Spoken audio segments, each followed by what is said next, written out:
Hello, everybody. Welcome to another episode of D&D Aetherseed Cycle of Stars, our D&D live play game set in my own little homebrew world of Telia. Moved to a modern era of industrialized might and magic, and you can buy cantrips from the pharmacy.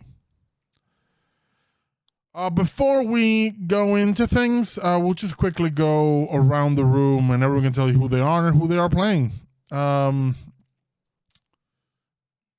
Let's start with Ash, and you pick who goes next. Hi, I'm Ash. I'm playing Olo, the Lightfoot Halfling Rogue. Doesn't like fish. Over to you, Nate. Hello, I'm Nate. I'm playing Errol Remenash, the Cragling Fighter. Fish is alright, we're not fighting fish. Over to you, Kat.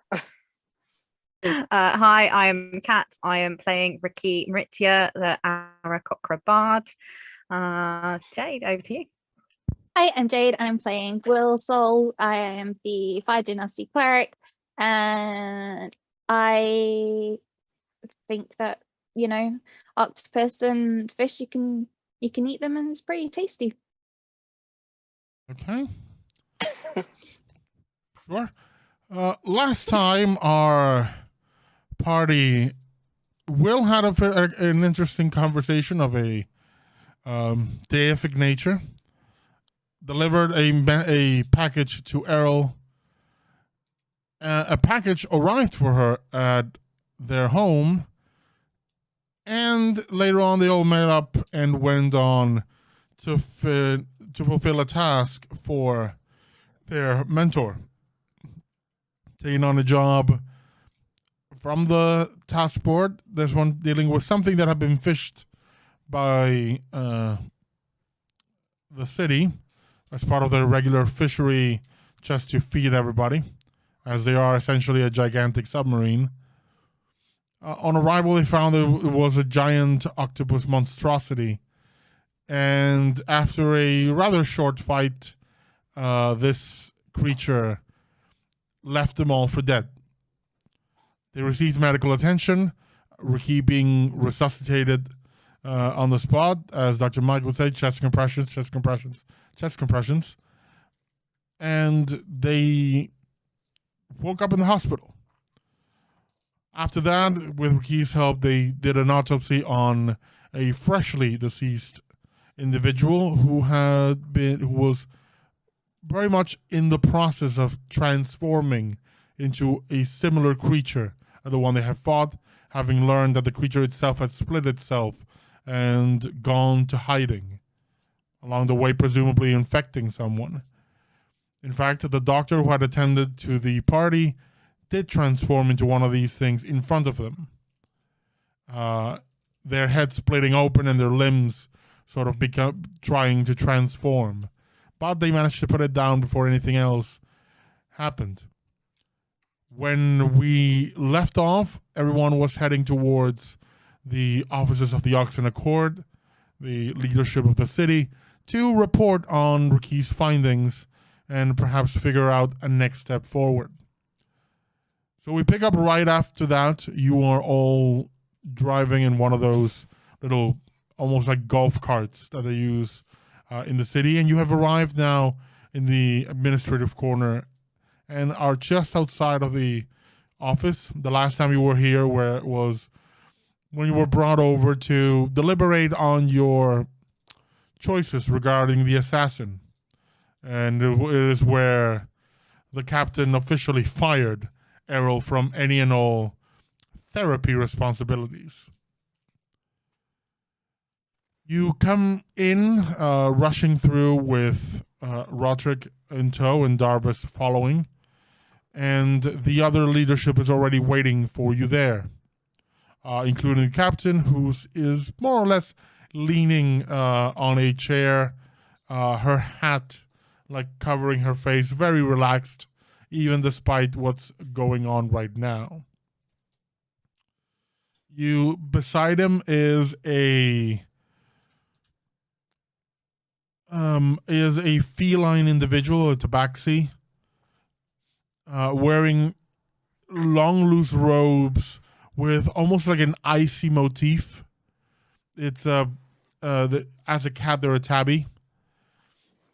And on the other side is it's a woman in a very tight, almost like body tight dress, with one missing, like one sleeve is like long and billowy, and the left one doesn't have a sleeve, and you just see a bare arm with intricate tattoos that look more almost like branding, but it's because her skin is almost like molten rock. It's a fire genasi. You can see there's cracks all over her face, almost like a scar, but you can just see like the fire emitting from within. You hear the captain's voice when it's saying, "So, what's the hell's going on in my city?" That was kind of shoulders RaQui forward. So the thing that appeared in the city, which appeared to be like a giant octopus, split off into different segments. It appears that these have been reproducing and infecting people. So what we know at the moment is that it's a combination of magic and tech together. It's clearly not here by accident. We know that there are quite a few more out there. Depending on the host, transformation can take anywhere between 5 minutes and 2 hours. The more nutrients or muscle mass that the host has for it to feed off of, the faster the transformation happens. The maximum incubation time is 24 hours. So anybody infected would show, we'd be able to see within 24 hours. We've been able to isolate enough material to be able to separate what the pathogen, the original pathogen is, which can potentially lead the way to make a way of testing whether or not somebody's been infected, but it's going to be a couple of days off. That's pretty much what we know. The fire genasi individual was a woman, turns to you and goes, "Very well. We'll give you all the resources you need, anyone that you need to get this going. We have more reports of all sorts of creatures, seemingly all with a, let's call it seafood theme, but nightmarish versions." She flicks a hand and almost like a monitor, almost like an image appears on above you, and you see things. You actually see the film of a transformation happening, where the skin of the individual hardens, and the body bends like forward, almost like going like this. But it continues to going, and it cracks going inward until it forms almost like a mollusk shell. And it's like tendrils coming out of it as everything inside transforms into this, and it just moves and crawls and grabs onto things and people, and when it opens, it's just a horrific mouth. So we've had to put down a few people. So if you can figure out a way of maybe curing this or stopping before the transformation happens, you have every resource at your disposal. Question: the video that we just saw, Yes. do they these new ones all seem to have the same like face thing in the middle like the No. original one? No. It doesn't. Okay. They're just mouths. Just mouths. There is another one you see there where the transformation, like bits and pieces of the person begin to fall off, and the pieces transform into something that looks like shrimp. But they are razor sharp and move almost like a swarm. And you see them go over. You all have seen The Mummy, right? The one with Brendan Fraser. You know these scarabs? Mm-hmm. Kind of like that. They just move over like something, and you just hear screams of nothing, and just the sound of biting. And what's left is just skeleton. While they're while that video is playing, if Errol gets up on his Weaver the map with all the markings from the last, I remember last session there was a thing about they're all over the map, Mm-hmm. and the note was, because I rolled pretty well I think on Insight, and the roll was, you've heard it before when all of the missing crates were all over the map. Yeah. And we found things buried in people's backyards. Mhm.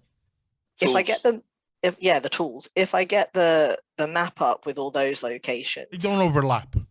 does it overlap at all? No, it doesn't. They overlap in the sense that they're, some of the things are happening in the vicinity of some of the spots, but those were fixed spots where tools were left, and after you were finished, those tools were recovered. But so there's not a 1-to-1 match, but it is an overall spread of the different creatures, and where the octopus variety came from, but you don't know what the vector is for the other ones. Though it may be the tools, you're not as certain. But it is a point of like a starting point. I don't think Errol's got enough to like say it out to the group, but we'll just kind of look at whoever is next to him and kind of be like, last time something was all over the map, it was that assassin guy and his group.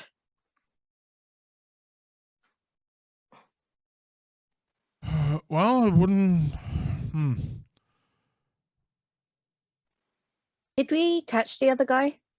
That was there? Yes. Yeah, Yes. we got two. Yes, Roderick captured the other one. And we have, I won't say it, but we have proof of that.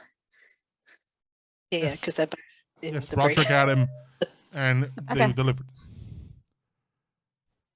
I mean, okay. Roderick is like, the fuck? No. This is me questioning, not Will. This is me questioning, so that I've got all the information straight in my head. Yeah, we got, yes. So outside of game, yes, we caught two. Yes. We assumed there was only two, and we got them both. Yeah. Okay. There was just a correlation with things being all over the map, but there's Yeah. not a. There's not. I mean, there's not much to we can check go with on. the assassin still in the brig. We could see if there was potentially another one that we didn't know about, like Or another if the assassination attempt, was just maybe part this of is something else. This could be a failsafe, I guess. Have they been? Yeah. Let's go talk to our friend, the captain. Says the captain, and just waves another hand, and another one of those like images appear, and it shows like a screen of the brig and the different cells. It's a bloodbath. Right. Yeah. Did They we turn? recognize? Did we recognize the face? The face on the octopus? No. Okay. The captain moves like a hand. It's almost like changing focus from like different cameras. The two cells where the two assassins, the assassin and the accomplice were, they are pitch black. And not pitch black because there's no light. There's actual light. But they seem to be like two chrysalids, like just two cocoons in there. They're changing. Which means it's just happened within the last, what, 24 hours, RaQui? Presumably. Yeah. Okay, enough of this. She looks to the tabaxi and the fire genasi and goes, Garen, Mother Ash, go there, clear the place.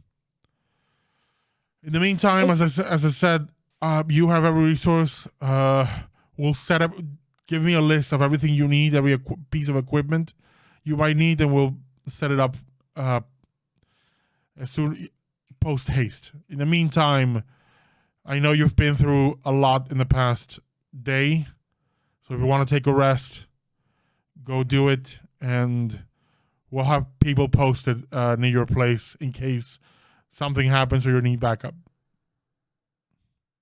Well, we've already sent messages recalling some of the folk outside, not only because we need the skill sets, but we also don't want this to spread. So we're recalling everybody.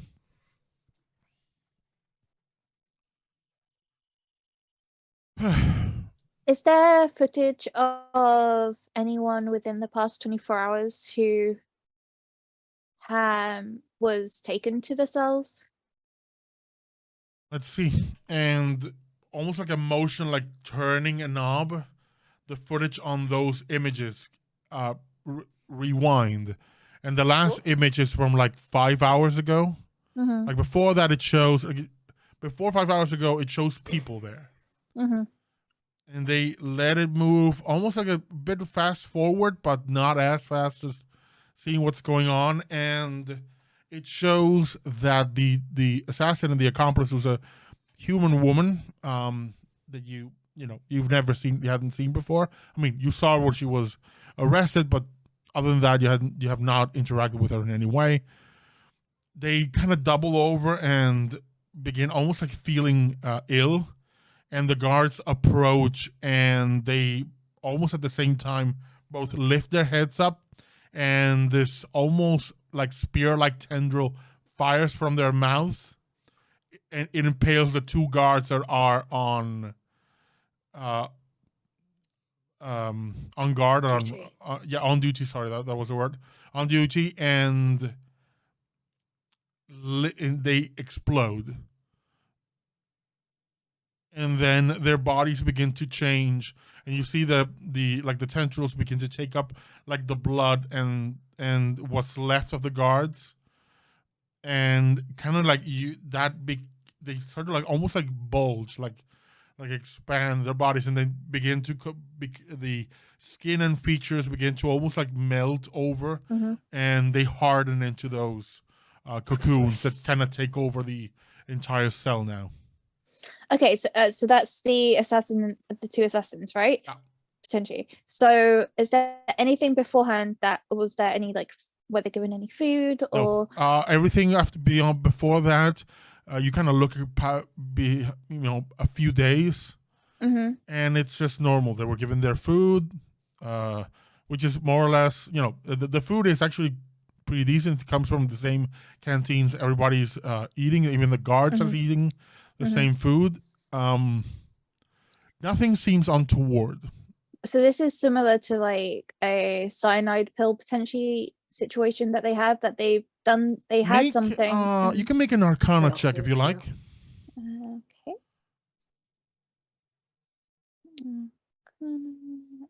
Novel at with a 10. Nope. Anyone else can roll, or any yeah. Or give you the help action, working with you, trying to figure out what's going on. 20. 20. You are thinking of what may be happening. You're thinking with all the evidence you have right now, and something that seems to mind is like the assassin and the accomplice have been here for a while. Mm-hmm. That was days and days and days ago. That was even before the whole thing of the tournament started. And the tournament, you spent like 2 weeks training. So it's been for a while. but it seems to have all kicked off when the octopus thing appeared. Yeah. What you're thinking is that thing's appearance, the moment it appeared came into the city, that's the starting point. Mhm. You're thinking maybe either a magical thing or a psychic command, something like it is likely how this whole thing ticked off. Because we're thinking also, if you're thinking with what was mentioned of all the tools that were left, those again were also left a long while ago. But if they are a vector of infection, why didn't anything happen before? I mean, if it's a disease, the moment you come in contact, you're infected. And with the incubation period that RaQui found, they would have transformed ages ago. Not necessarily. Not if it, for example, okay, so just if the theory potentially, say for example, they had like a pill or an egg or something that was like man-made that had this like spawn or seed of this creature inside, and they needed to crack it, and it was actually That's like an an option. implant. That's an option, of course. Like potentially that's why nothing's happened until now, because when they then had maybe like a command or they knew that something was happening, that's why they then decided, kind of like, after a while. I mean, that would explain the two peoples in the cells. Yeah. But it doesn't account for the rest of the people infected. Oh no, the city. definitely not. No, but I'm specifically. That's perfectly reasoned, of course, and it's perfectly valid. And Dar was like, yeah, that sounds about right. And though we checked them, and I mean, we did check them for anything, fake teeth or anything, but who knows what else they could have had. So yeah, that's perfectly plausible. In any case, just what? By the way, I'm talking out of my ass. Did Olo share what he was thinking, or? Yeah, he was like, yeah, I don't really know how this magic thing works, but this sounds like it's been triggered. Like if I wanted to set off a bomb, I'd just plant the bombs everywhere and then wait until the opportune moment. That's what I think's happened here. Can you do that with magic? I don't know. Oh, most definitely. Yeah, you can do that with magic. Yeah, you can definitely set up things with a trigger. Well, in any case, this seems like a plan, very much set up. Mm-hmm. Do we know where they came from? Who? The assassins. Do we know? The captain told you. It says, yes, I mentioned that one is the latest son in a family that very much has it in for me. But do we know specifically where they came from? I mean, this is not like the olden days where different kinds of people had their own specific cities. That doesn't apply anymore. So there's about 70 cities in the bottom of the ocean where they could have come from. Let's just say, aside from the nations out in the surface, there's a whole lot more nations at the bottom of the sea. Wait. Got a question. I threatened that if he did any shit, I'd kill all his family and everyone who knew him. Do I have to do that now because he's done this? Do you reckon he did this on purpose? I leave that up to you. I don't very much care. Okay. Though, I mean, it's not the first time I've killed a member of their family. And the pulse that happened, that there was a grenade that couldn't have triggered anything, or perhaps untriggered anything. Just, the delay. Not enough, even remotely enough range to cover the entirety of our city. That only took out a block's worth, and it just fried tech. Okay. But maybe that was a signal. I think the giant fucking fish coming in was the signal. Yeah, that was the trigger. but maybe, well, it could be just as simple as they were supposed to report back. They sent this thing after them. Or the trigger was the big creature, but the actual kind of leaving a fraction of maybe some of this place not necessarily unprotected, but kind of like it disabled technology, right? Yes. It might To be fair, that was a grenade that malfunctioned. That's a pretty intricate plan if he accidentally purposely made a grenade go off later. That's not that is actually correct. That Olo is picking that up. You all those who were there fighting in Errol, you remember this as well. And actually you don't, because you were blinded. No, I don't. You were blinded. I didn't see shit. But Olo, you clearly saw, and I think RaQui as well from the outside, that he went to grab the grenade, it zapped him, and he dropped it. So not that. Okay. So that's why Errol asked though, because he didn't know. Okay. Regardless, we have all these things to contain or stop. And we have a cure to find. Darba says, as of right now, my call, and I think the captain agrees, is anyone who's transformed is to be put down. Okay. If there's someone who still hasn't transformed and is still in incubation period, for now, contain. The problem is we don't know the signs for someone being infected. Not yet, anyway. As any of them be, the doctor was complaining of headaches, right? Yeah. Okay. So Full disclosure though, I got bit by that thing. Have you got any headaches? Because that might be a potential sign. If I get a headache, I will tell you.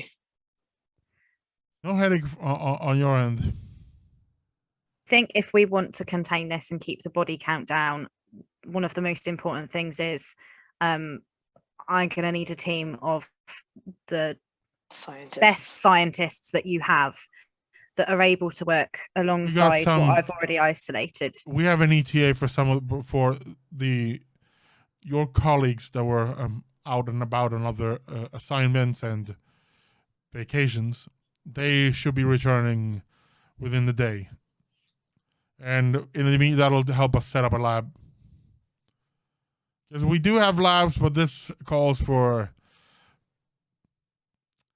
let's just pooling resources.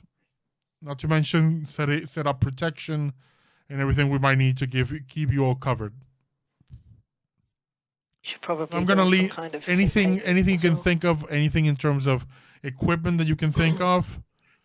Give me a list and I'll add it to the list. Is there a chance of doing like a curfew or like a lockdown of people so they don't leave already in place? Okay. Containment. If we find people that we think are if we find a way to track who has been infected, somewhere to contain them. Yeah, we have isolation protocols in place. Okay, let's get to this. RaQui, you you can make either a medicine or a tech roll, whichever you prefer. Can anyone help her with those things? I cannot. I don't think any of you have the expertise to help in terms of what do you need for working on a vaccine or a cure. Nope, not a me. Dirty 20. Dirty 20. You have a frank idea. This is not your area of expertise normally, but it is somewhat related, and you have some of the rudimentary knowledge, and you've read enough papers and been through enough symposiums to kind of have an idea of the rough work that is required. So you have a list of equipment that they will need, that you will absolutely need. It's mostly just basic lab equipment with a few specialized tools. And you give them the list, and they say, okay, we'll have this by tomorrow when everybody's back and we have everybody situated. Could I see one of the cocoons? Well, you can. Let me take it down to the cell because I want to try something. I want to see. I don't know if it'll work. But I do have detect poison and disease, and I want to see if there's anything that I can Well, maybe detect that way. let me. Darbus, take her. I'll coordinate things here. Darbus is okay. Will, let's go. Okay. In terms of the lab equipment, I am going to request. I'm just going to be like, can we make sure that we've got multiples? Because I imagine that things are going to get broken, or we might need multiples to run it. And us scientists tend to work long hours, so can we make sure that there's plenty of refreshments available as well? Coffee. Oh, Coffee, tap. basically. Oh, yes. I'll Thanks. also assign some of the some of the staff from the library. The head librarian has recently returned, so he will be able to coordinate any books and information that you may need. Perfect. Just a small thing. Whilst the small one was trying to transform, they managed to mind control me. Is there any way we can stop that happening again? Don't be weak-minded. I am what I am. Anyway, I got things to sort out. Yeah, what I am. There's some food over there if you're hungry. I would just need to work on a few things. And you see the captain just straight up walks away from this almost like meeting area and just sinks into the floor. Well, you're taken with Darbus just runs pretty much is on a sprint, going a few blocks away and then down some stairs leading to more like the security area. So you can see that it is essentially a fully built prison with like multiple levels. Says these go down quite a few levels. It's essentially a pocket plane. Let's just say we have a few things at the bottom that we don't want getting out. Okay. But in the meantime, I think we're here at the first floor, and you come as the two other members of the Accord are facing one of the cells, and they look exhausted.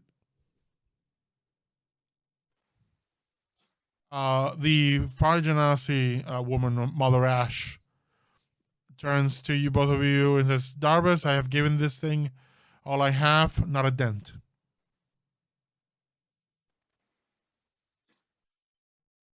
And the Tabaxi woman also goes, same here. Whatever these things are, they are solid. But if you wish to take a swing, be our guest. We're out of ideas. No, I'm gonna cast detect poison and disease. See if that helped. And that's gonna be concentration up to 10 minutes. Not a poison, not a disease. So you sense the presence and location of poisons, poisonous creatures, and diseases within 30 feet of you. You also identify the kind of poison, poisonous creature, or disease in each case. No disease and no poison. A poisonous creature? No. Okay. It's a parasite. It's a magic of some kind. Okay.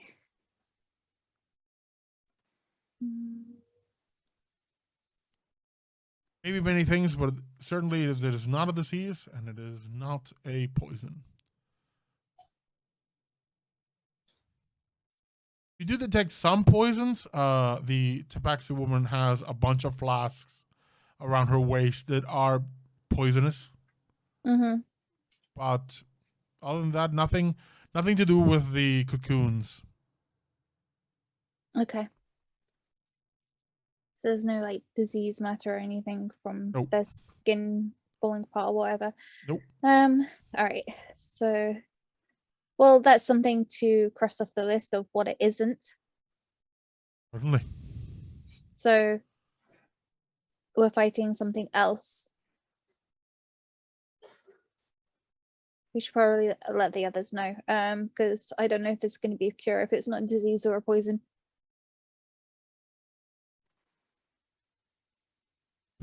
That was like, I can take a swing, but let me try. You see him step up to one of the cells and draws the longsword from like the dagger-like belt buckle. It ignites as he did when he was fighting Errol and just takes a swing, and the sword bounces back. Like, okay, that's concerning. I need you all to back up. Back up, back up, back up. Okay. He puts the hand, like his hand, on the blade, and there is a moment where you all feel the room all around him heat up, and the flames turn bright blue, and the blade just turns pure, like white. He goes, if this doesn't do anything, we're fucked. He swings it back, hits it with all his strength. The blade bounces back. He shuts it off, puts it away, and says, so I'm out of ideas. Okay, so what have we used against them then? We need to wait until they're out. Either that or, I mean, We've tried what? No, so you guys have tried what? Radiant and fire, I'm guessing ice, acid, necrotic. all of it. All of them. I have a few party tricks that I can use on everything, and nothing's working. This thing has an absolute defense, basically.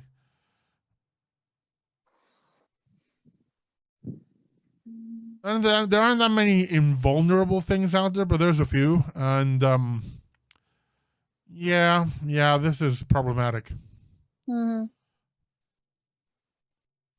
That's more information we should probably tell the others then. Mother Ash goes, I have one last thing that I can try. And she steps towards one of them and just raises a hand, points to the chrysalis, and just fires like this green beam that hits its just dead center. She's almost like putting as much mana as she can into the thing, and it creates a tiny crack. He goes, okay, that's progress. I just need to cast Disintegrate about 30 more times.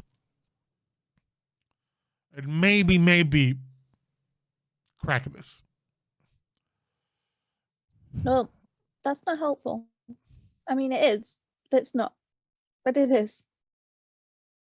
She goes, okay, let me try again. And as she does this, No, don't. You already see the crack beginning to mend.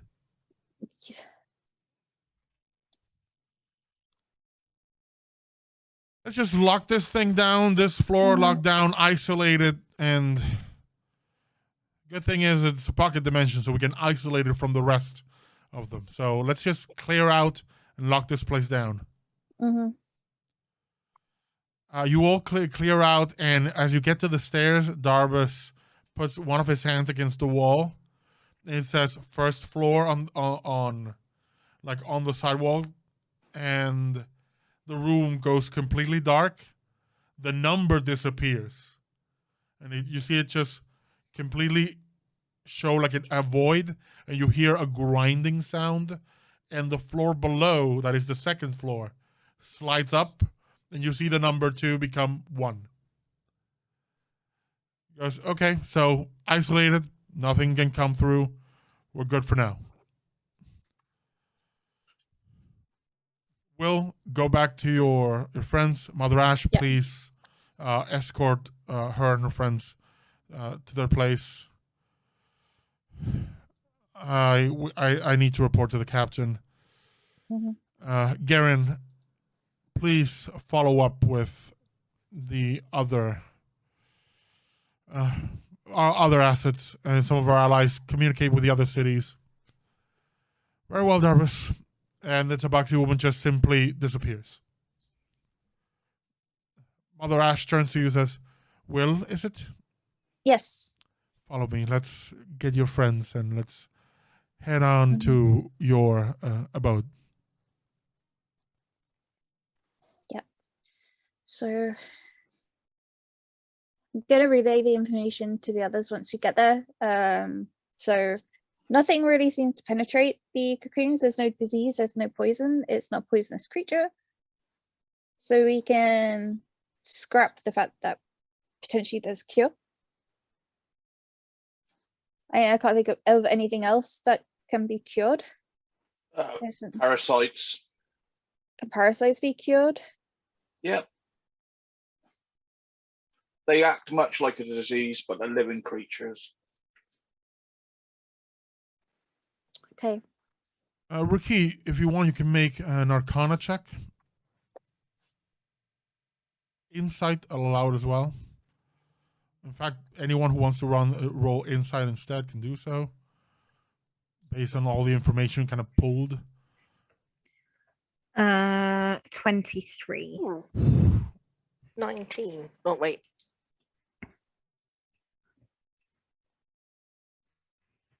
What's my insight? 23. 19 plus 4. Okay. You all kind of have the same thought at the same time. If you remember that RaQui had said this is a combination of magic and tech, or magic and science. So, sure, it can be a parasite. That could be like a transmission vector. It could just straight up be a curse with a biological transmission.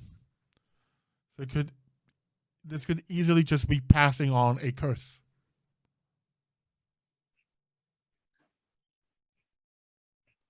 Errol will look at RaQui because she's the one who'd know and see that she's kind of maybe on the same track and be like, what a curse. Could it be a curse?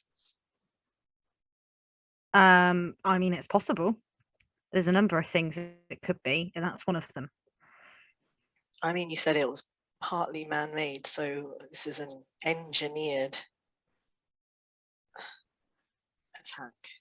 If someone suitably powerful wanted to curse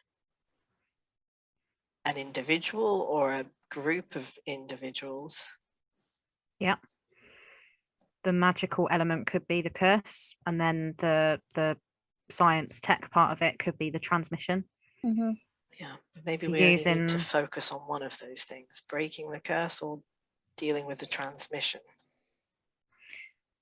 I mean, in terms of the transmission and isolating it, potential cure, etc., that side of things, until the lab's in place and the team's in place and we get a closer look at the pathogen, that's not going to happen anytime soon. I mean, if we can find one and we have the ability to remove a curse, then potentially we can give it a try.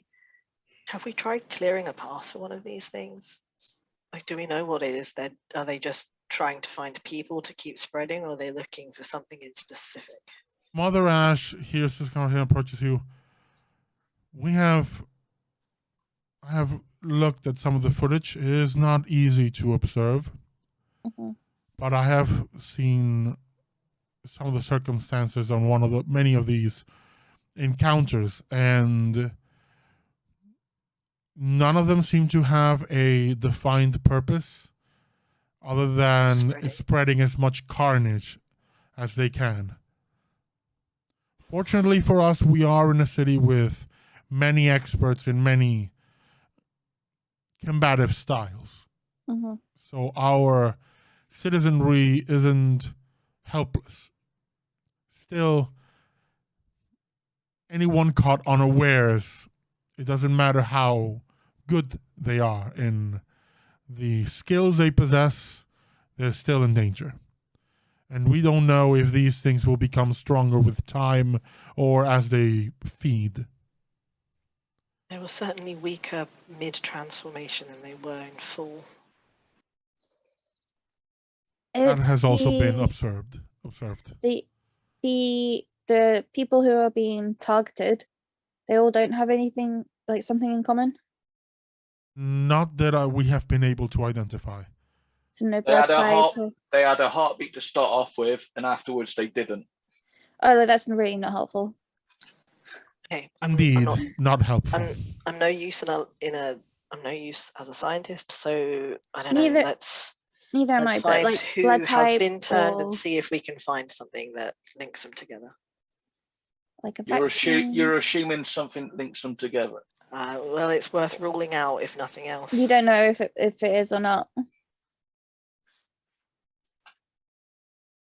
We have a list of potential things that we can just cross off. I will have someone forward a list of known victims to you, and you can, if you wish, you can attempt to find any correlation. You never know. Now, if you are ready, I will escort you to your home. Okay. Please walk in a single file behind me and do not stray. Okay. And she turns on her heel and begins to walk out. I follow straight behind her. Take up the end. You all walk beside her, and making your way towards your home, you do encounter more of the people transforming. Though it seems to have slowed down, one of them rushes towards you. What do you do? They're rushing straight for Mother Ash. Guidance bolt. And does that give them a bonus to skill and deal damage to them? The guidance bolt?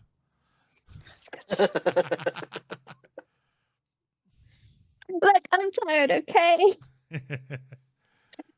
So You do know you what all I do you all meant. get ready to fight? Spread out? Try to. No, I just I stay. turn. I keep walking. I turn with my hammer and my shield because she said stay single file. Yeah. Staying single file. Mm-hmm. The creature just rushes towards her, and when it's about 5 feet from her, it just dissolves into ash. Ash, what have you done? Why'd you eat it, Ash? Mother Ash continues walking forward as if it had not had been there. Just walks through the completely carbonized remains of this creature. I hold my breath. I don't want to breathe in any body. That is reasonable. Yeah. Eventually, you do reach Heavier now. your home, and she steps aside. And as you notice and you look down, you realize there's a giant scorch mark all around the single file that you were keeping. She turns to you, and you see that the flames under her cracked visage are just bright white, and they slowly go down to a more orangey level. Please, I will have some people posted near your home to make sure that you are as safe as can be. In the meantime, do rest, and I will inform you when the lab is in place. Okay. Or if there is any emergency. I would wish you a good evening, but I have a feeling none of us will have Mm-hmm. those for a while. How did you do the the thing? I have studied many years to, and she just puts a hand out, and it doesn't produce like a flame in her hand becomes flame. Like, I have studied many years in controlling my nature and have learned to manipulate it.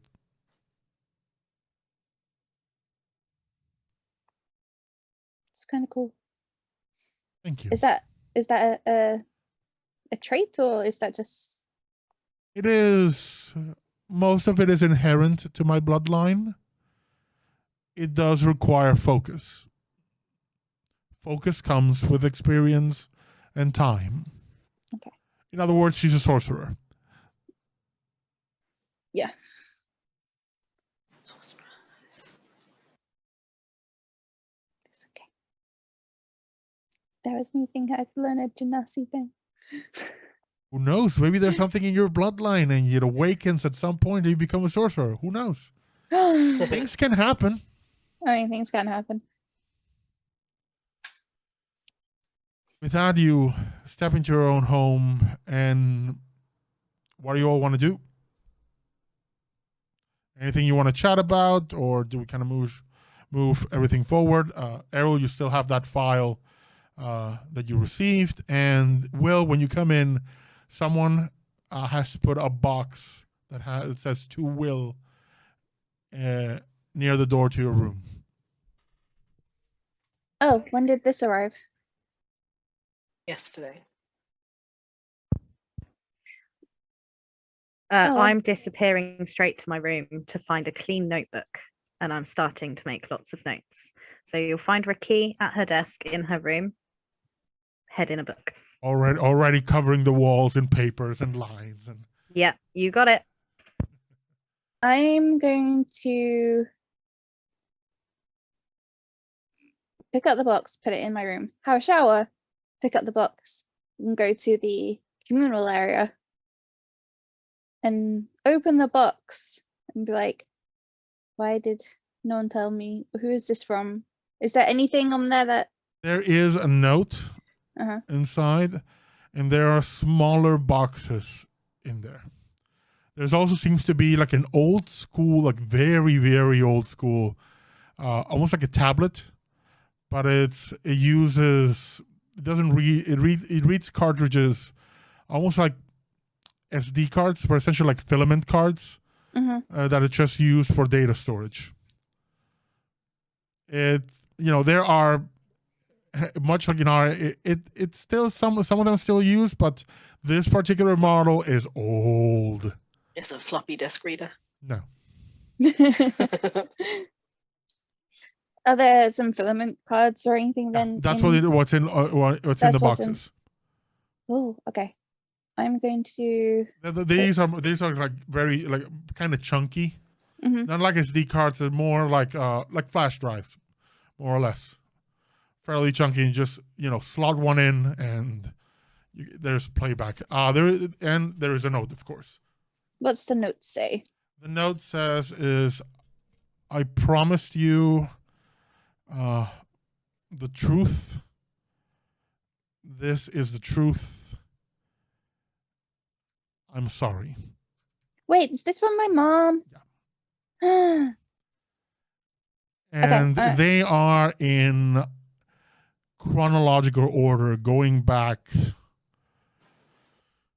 a long time. Like from the first one you can see, the first box is apparently more or less from when your mom was like 16. And right now she's about 52. Okay, so these are are these like years, or does it have like... Yes, they have years. So they're mostly like one per year. Sometimes there's a couple per year. You still don't know what they are. Okay. So I'm going to pour myself some... I'm going to make some coffee. I'm going to knock on RaQui's door, leave a cup there, go back downstairs. No, actually, I'm not going to put a cup there. I'm going to make a whole pot, put it there, find another pot, to make my own coffee, but leave a pot, a copy, and a mug outside RaQui's room. And I'm gonna make myself something to eat at the same time.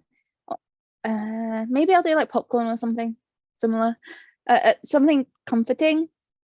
And then I'm gonna start like going through these little drives. You put in the first one, the oldest one, and it shows your mom in essentially like arms are bare. She is, as always, ripped as hell. And you see she seems to have like tactical gear on, and it's strange because you're looking at your mom much younger, just like a very young Goliath. But there's something about her in her face that seems strange to you. You can make an insight roll if you want. Yes, I would like to do that. 13. It's enough. I mean, you know your mom. Your mom's face, her eyes, the way you know her, always known her, even when she's pulling your full name and you're in trouble, there's always a warmth to her. The person you are seeing is cold. Like there's nothing there.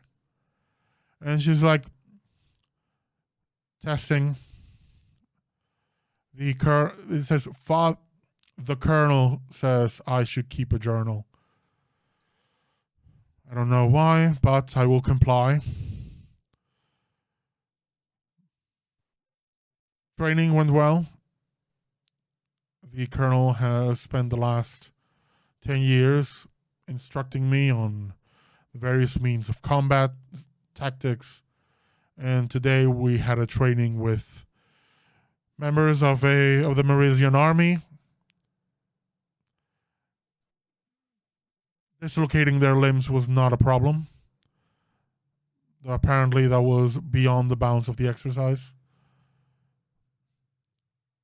I have been reprimanded. It will not happen again. The colonel says I am ready for live combat. And it stops. You realize that these are journals. You grab the next one, and it's her like caked in blood and dirt. It says, first deployment successful. We have been contracted by a undisclosed government to provide some containment against rebellious elements. We have tracked the leadership. They were neutralized. We have concluded the assignment. The colonel expressed his admiration for our swift tactics.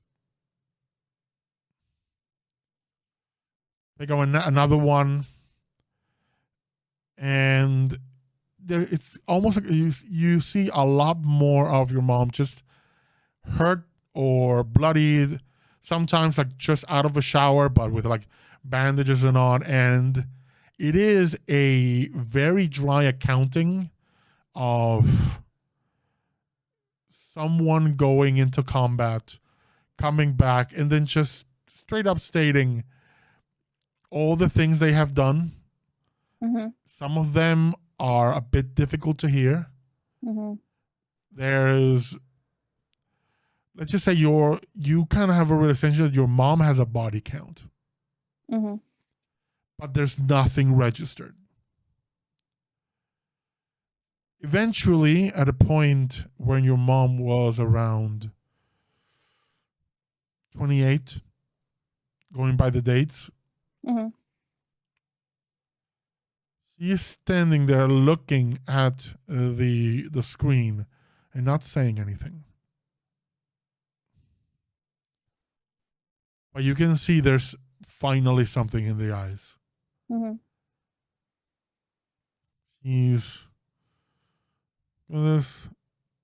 Today I had shore leave. And I've been here a few days, and the colonel told me to have fun. Today, for the third time, I've met a strange man. He is has this strange, almost like floating hair, works at a garage. He keeps complimenting me and inviting me places. And I have confirmed with the colonel that he is not a spy or a danger. I have had one of the intelligence department have a look at his background, and he seems clean.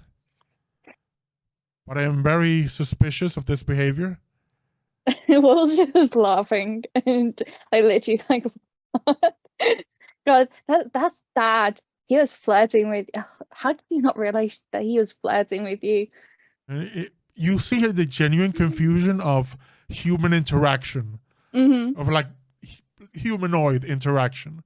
Yeah, it's like, I will admit that though I was under some form of peer pressure duress, with some of the squad mates pushing me to go with him, I had fun. And there's like a bit of a blush, like a little smile on her face.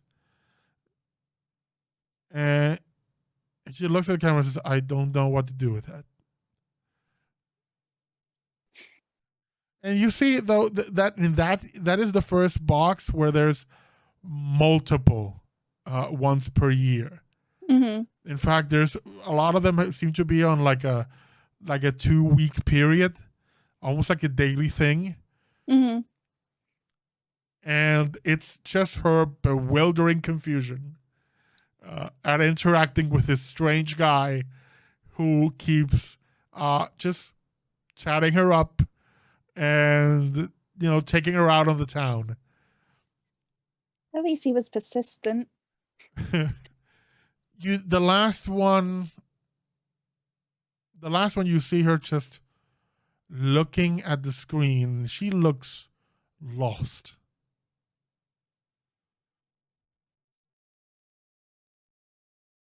Yes, I need to hide this one. Just says straight to the camera. In fact, when you look at the cartridge, this one is covered in dust. Like it was stored somewhere, not in the same place as the other cartridges, but it was kind of put in this box before being shipped to you. Because this one I need to keep away.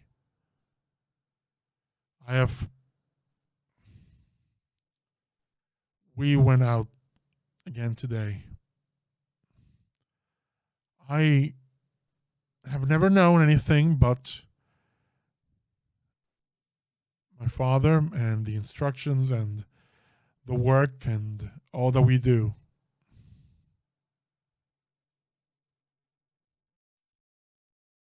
And I thought that was enough. I thought that was, all there is. That's all that matters. And I don't think the colonel intended this. I'm fairly sure he just wanted me to have some fun, and it would be a stupid fun, and it would all go back to normal, but I can't go back to normal now. Because I love him, and I don't want to do this anymore.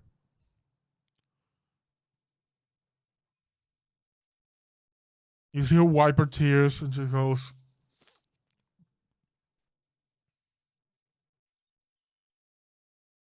but if I leave, the colonel will come after him.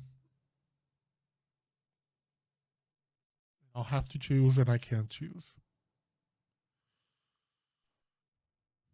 So, like I've done many times before, I will comply. I will hide this, and I will continue with my duty. And she like leans forward and pushes the button to shut the feed down. And Will, you realize as you're watching this one, hours have gone by. You have been watching these journals like one by one for at least like 5 hours. It's in the middle of the night.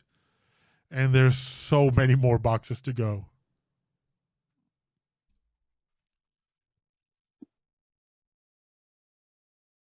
And you know that if you might need some sleep, otherwise, lack of sleep tends to have an effect on mana regeneration. Mm-hmm.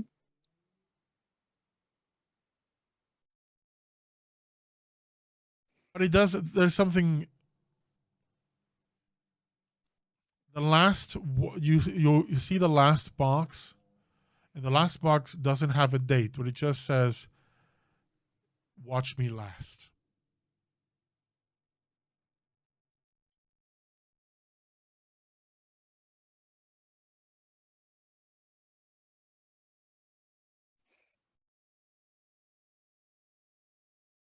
I put those to the side because there's a reason why it says watch me last.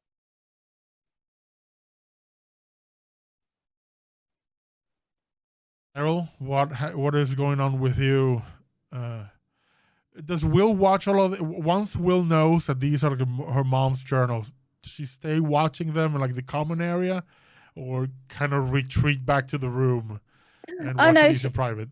No. She'll just keep on watching them in the common area because I think it'd be interesting if people hear it or not. And she like, it's just nothing. It's just my mom. Does anyone join in, or it's the kind of thing where kind of see that I don't know. What is everyone else's choice? Because I know RaQui will not come out of the room. Would Olo and Errol leave her to it, or participate? I mean, Errol's still in kind of work mode. And he has his own package, which he is putting off because he has questions that he feels like now is not the time to go looking for answers for right now. Because this is a crisis situation. So he kind of, gets in, showers, looks at it, puts it back down, gets changed, looks at it again, puts it back down, taps his fingers on it for a minute. You're for later. Okay, this is stupid. He'll go see if RaQui needs anything, if there's anything he can help with. Oh, does your door even open? He knocks on the door. It's still kind of like partially open from where Will dropped off the pot of coffee. The pot has been removed into the room with the mug and is currently in use. I mean, you can come in.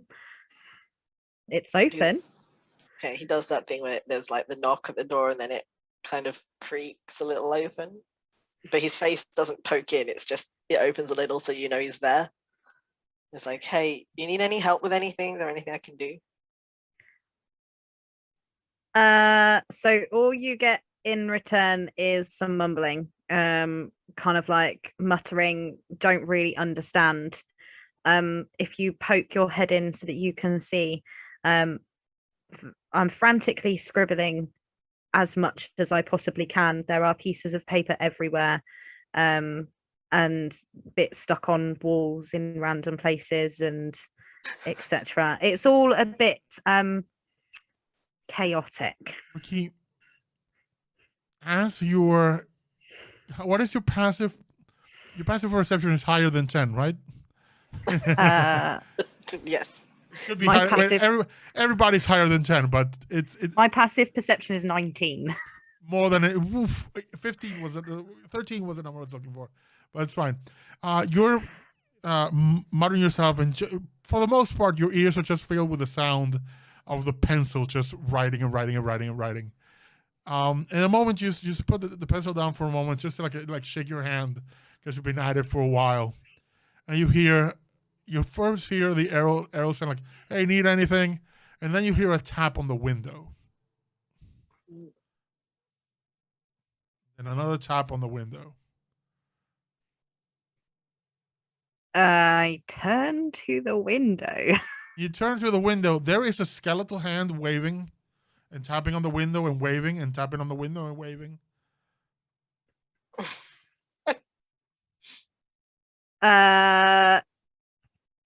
Do I recognize this skeletal hand? Yes, this is your long lost cousin, Skeleton Bird. No, Who you don't know. Hey, I know that hand. I am going to get up and move closer to the window.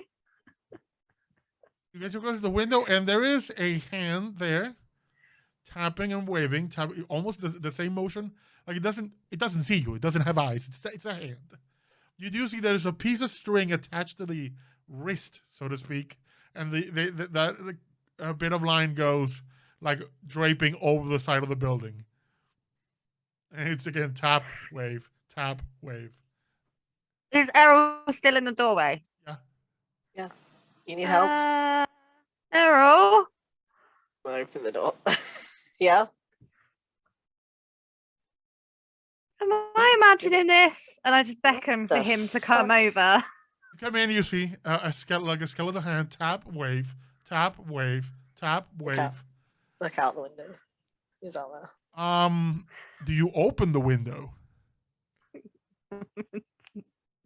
Leaning from the window, it's that thing when you lean from the window. You don't really have much of visibility. I got Like, more the advantage. I'm tall. I can look from the top You just part. see of the you window. just see the line, like the string going over the edge, and then I'm heading gonna down, sort but you of- don't see anything. I'm gonna sort of like usher Errol back from the window, and then use TK to open the window. I'm not opening it myself.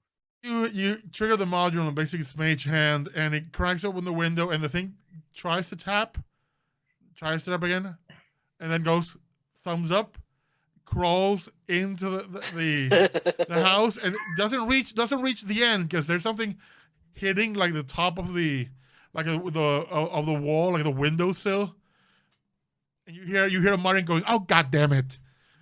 Can someone help?" I seem to be rather stuck. I go over to the window and There's a grinning skull, with some almost like dried flesh, almost like zombie-ish looking, but mostly skeletal. Just looking up at you and says, "Hey." What the fuck? I'm sorry, who are you? What do you want? Could we talk about this when I'm not dangling over the edge of the window? I mean, you're trying to climb in through my bedroom window. I'd like you to introduce yourself before I let you in. Yeah, and I'm dangling here. Could you just put me on the windowsill? I don't even need to come. I know. Come I'd in. reach down and grab it. Can I reach him? Yeah, you reach him. Hey, watch it. Watch the hands. Grab. I don't know. Is it just a skull? Do I just It's grab just the a skull. There seems to be another string leading down. Just don't bother with that. Just okay. Hello, I am Mr. Lumac. I am the head librarian. I was told that I should meet with you, and you may need some help. I just figured, the night is young, and I don't sleep, so I just would come over and say, "Hey, how's it going?" You couldn't have knocked on the front door. I was told to meet with Miss MriTtyur, Dr. MriTtyur, personally. So why go through the hullabaloo of meeting strangers when I can just knock on the window? Do you want the rest of you? I assume the I rest can of the take care of that string is- if I can take care. Can I come in? Yeah. Come in.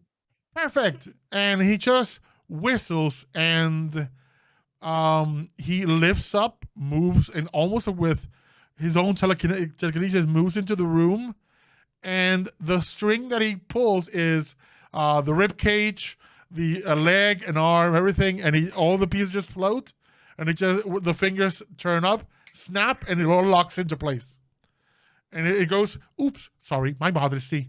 Snaps again, and a long purple flowing robe appears over his body Thanks. with like almost like this golden, like white tabard with golden thread. He goes, sorry, that's better. As I said, I am Mr. Lumac. I am the head librarian. Mintra has told me about you.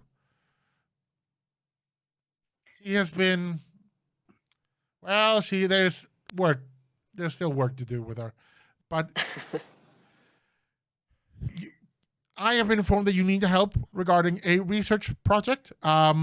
Since I have been being rushed to provide as much help as I can you please tell me which topics you are looking for so I can prepare them so they are ready for you when you need them? By the way, no blinking. It's Ricky's a bit like awestruck, but she's just going to extend her hand and be like, Mr. Lumac, I'm Dr. MriTtyur. Pleased to meet you. Pleased to meet you. Nice to meet you too. By all means, feel Hello. free to use the front door next time. I will. I appreciate you coming with such haste. I was not anticipating you to arrive in such a manner, so forgive me for not allowing you into the window. Perfectly straight away. understandable. You are correct. We do need support. So I'll introduce you. This is Errol. He's one of my companions. So he is assisting. I don't know if you've been informed, but we're currently setting up a lab in order to take the pathogen that's been separated and try and turn that into a way of identifying either those that are infected or identifying a potential cure. So in terms of the literature we need, anything that goes along those lines. If you would also be so kind as to maybe throw in anything that you might have around combining magic and science together in ways of potential curse, if there's been any sort of previous known cases of that, if there's any literature on that as well. There's a fascinating tome that I have unearthed recently in one of my expeditions. It's the Chronicles of Saroon. That one will be of aid, I'm sure. So the Saroon, the scientist. I am not familiar with the name or what you mean. It is a tome I have unearthed in an expedition. I literally dug it out of the ground, so it was quite literally unearthed. Just like above game. Have Was Saroon not the name of the doctor that we found? It's the name of the tiefling. Yeah. The pitch black tiefling. Though if you do remember when the pillar of shadow that was in his lab dissipated, there was a body of a pitch black tiefling at the bottom, just like mummified almost. Yes, I mean, if you feel it will be of use, I'd definitely be interested in having a look at that one. Very well. Ricky, do you still have copies from that lab?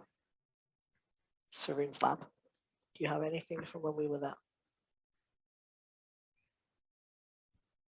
I'm not going to reply to that. I'm just going to look at Errol with the look of, what do you take me for? How dare Errol? Just saying. How dare you? It's that doubt again. Yes, I would have kept all of my notes. I started a new notebook, like full on notebook after my last one was rudely stolen. Well, I shall prepare all the materials that you require. Until then, I will send Mintra with with everything. I'm still reorganizing the library. The previous interim librarian left things messy, and I don't like messes. Now, if you'll excuse me, and he extends his arms and the robes disappear. Can I catch him before he goes and just say, "Oh, you're sending Mintra? She's helped me out with a couple of bits recently. She's really good. Got a lot of potential. I know, but there's still work to be done with that one. And you see that the pieces break off, and they begin to move in a pattern, and they begin to reassemble at the windowsill in the shape of a giant bird. And it goes, "Goodbye," and it flies off. And you see a skeletal bird flying into the night. Bye. You know, I have to ask, if he could do that, why didn't he just fly up to the windowsill in the first place? You realize that there's not enough room on the windowsill for the giant bird. It still could have tapped on it. I'm just gonna look at everyone and be like, that happened, right? Yeah. That was an experience. He seems pretty cool though. Yeah. And another head librarian. It's good to get to know these people. Well, you're not wrong. That was a very interesting man. Anyway, did you want something in particular? I came to see if you needed any help. But on the subject of Saroon's lab, maybe I can help you pull through some of that. I can have a look. I need to finish writing up all of this stuff first. But once I've got a hold of the tome that he's said, I can compare it. I'll have a read through and see what it says, and then potentially compare to the notes that I have. But interesting to hear that name crop up again. Yeah. Not particularly pleasant name to remember, but still. While all this is happening and Will is crying her eyes out at memories of her parents' weird flirtations, what is going on with Olo?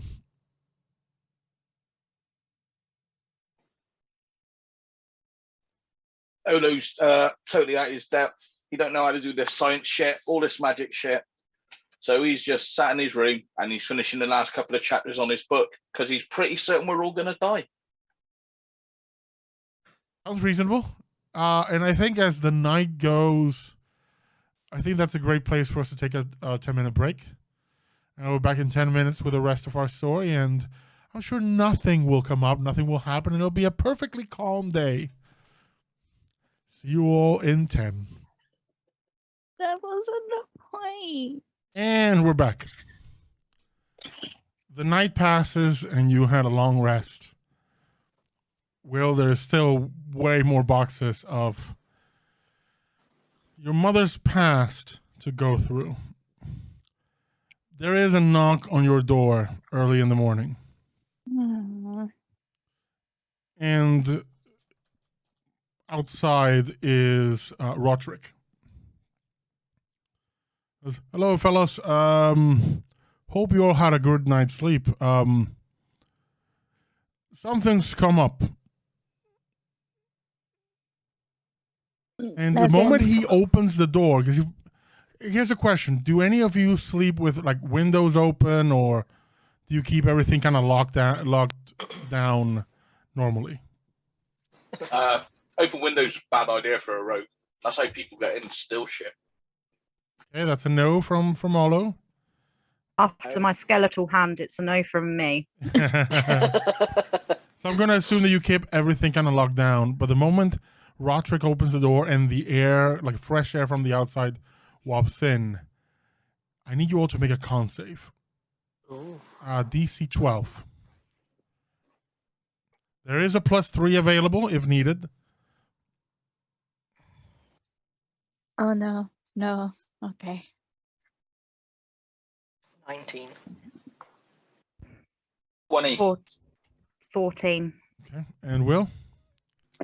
Even a +3 is not going to save me. 4. In a repeat performance from last game, whatever Will had consumed before this meeting, you feel the urge to expel it. Oh, no. And because you failed the con save, you do. But in your home, so you have the time to rush to the bathroom and deposit it where it may not hurt, harm or ruin someone else's day. What comes in is a horrific stench. Just this stench of rot, just like spoiled food. And you see Roger trying to breathe like through the mouth. And go, doesn't help. No.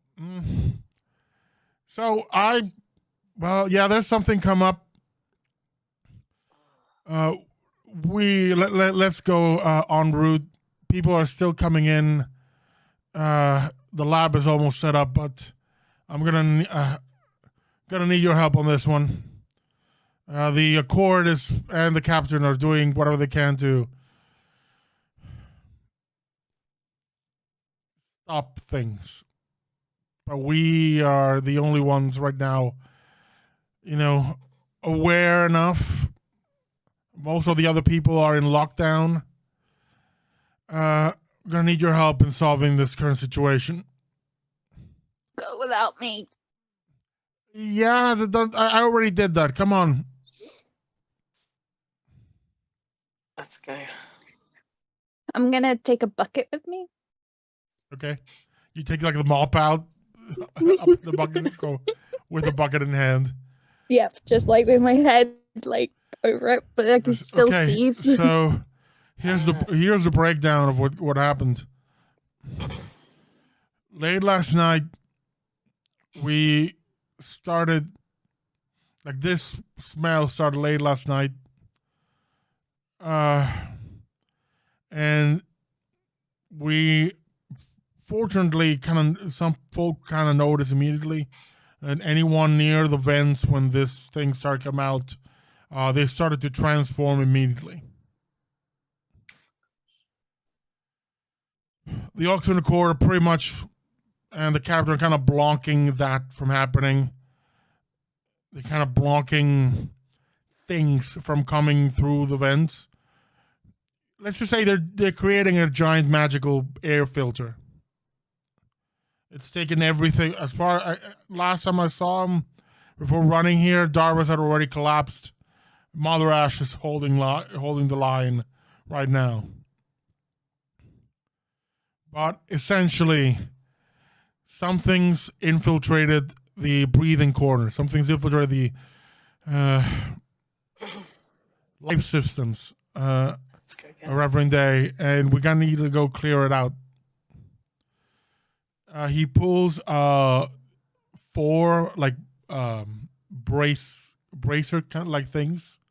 They have like a container with a small vial in it. You can see the liquid. And goes and he lifts his sleeve. Says, "I have one on. I need you all to put this on." I do so. You put it on. Do you all put it on? I try it. Yeah. Can I put it on over the top of the bucket?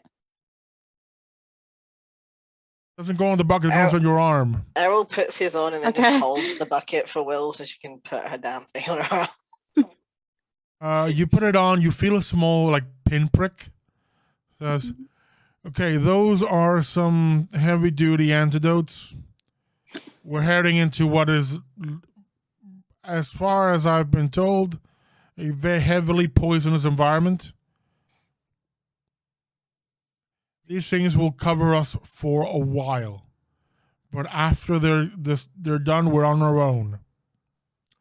This is how these things work. Each of them have 5 charges. You will have to at some points make con saves to resist poison. The further you're in, the higher the DC. Every time you fail, a charge will be consumed and the antidote administered. Once charges are out, if you get poisoned again, you get poisoned for real." So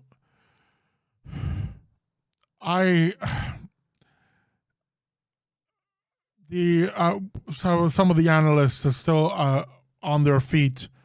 I've identified some entry points for us. There's the normal entry point into the sector, which is front door sort of thing. We're trying to head to the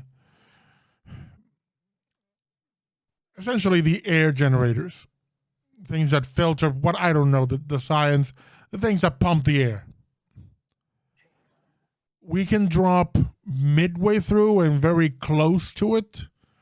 Problem is, let's just say the danger is higher the deeper we go in. Normally, I would just jump down the most dangerous bit just to get closer to the thing and solve it as quickly as possible, but I'm all for the team effort. So whatever you all decide, if you all agree or don't disagree, we'll do it a majority thing. So what say you?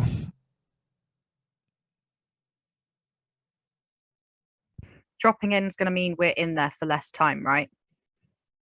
Yep. Yeah, so in some sense, that's less dangerous, even if it means alerting dangerous creatures. Agreed. Yeah, though, if we go, just to know that if we go through the front, we can, if we can clear things out, we can set up, let's call them safe spots. Very, very quote unquote on that. Almost like checkpoints, so to speak. Mm-hmm. And if we want to take our time with this, I don't know how long the Accord might hold on. So that's we'll be going against time. Or the deeper we go, we're just more in it. Mechanically speaking, the Oxen Accord can hold this on for 24 hours. After that, the spread is rampant. You can try to go through the front and clear things bit by bit and essentially set up points where you can take short rests. Presumably even a long rest if needed. Alternatively, you can dive deeper in, even if you drop in the middle area. You still have the possibility of clearing danger out and doing the same. Or you can choose to dive into the deep end where the poison is at its thickest and hopefully get this done as soon as possible.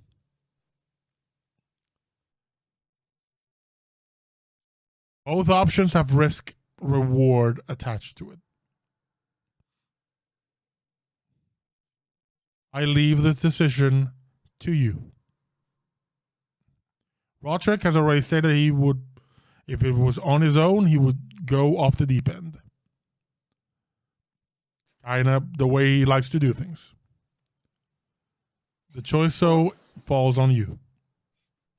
I mean, I'm gonna have to go through the poison in the end anyway. That's where the vents are, right? Yes. Let's just get down to it, or at least go from the middle. Going through the middle? Well, I'm voting for the deep end, but I'll hang to the middle. My vote is not for the starting point. Will?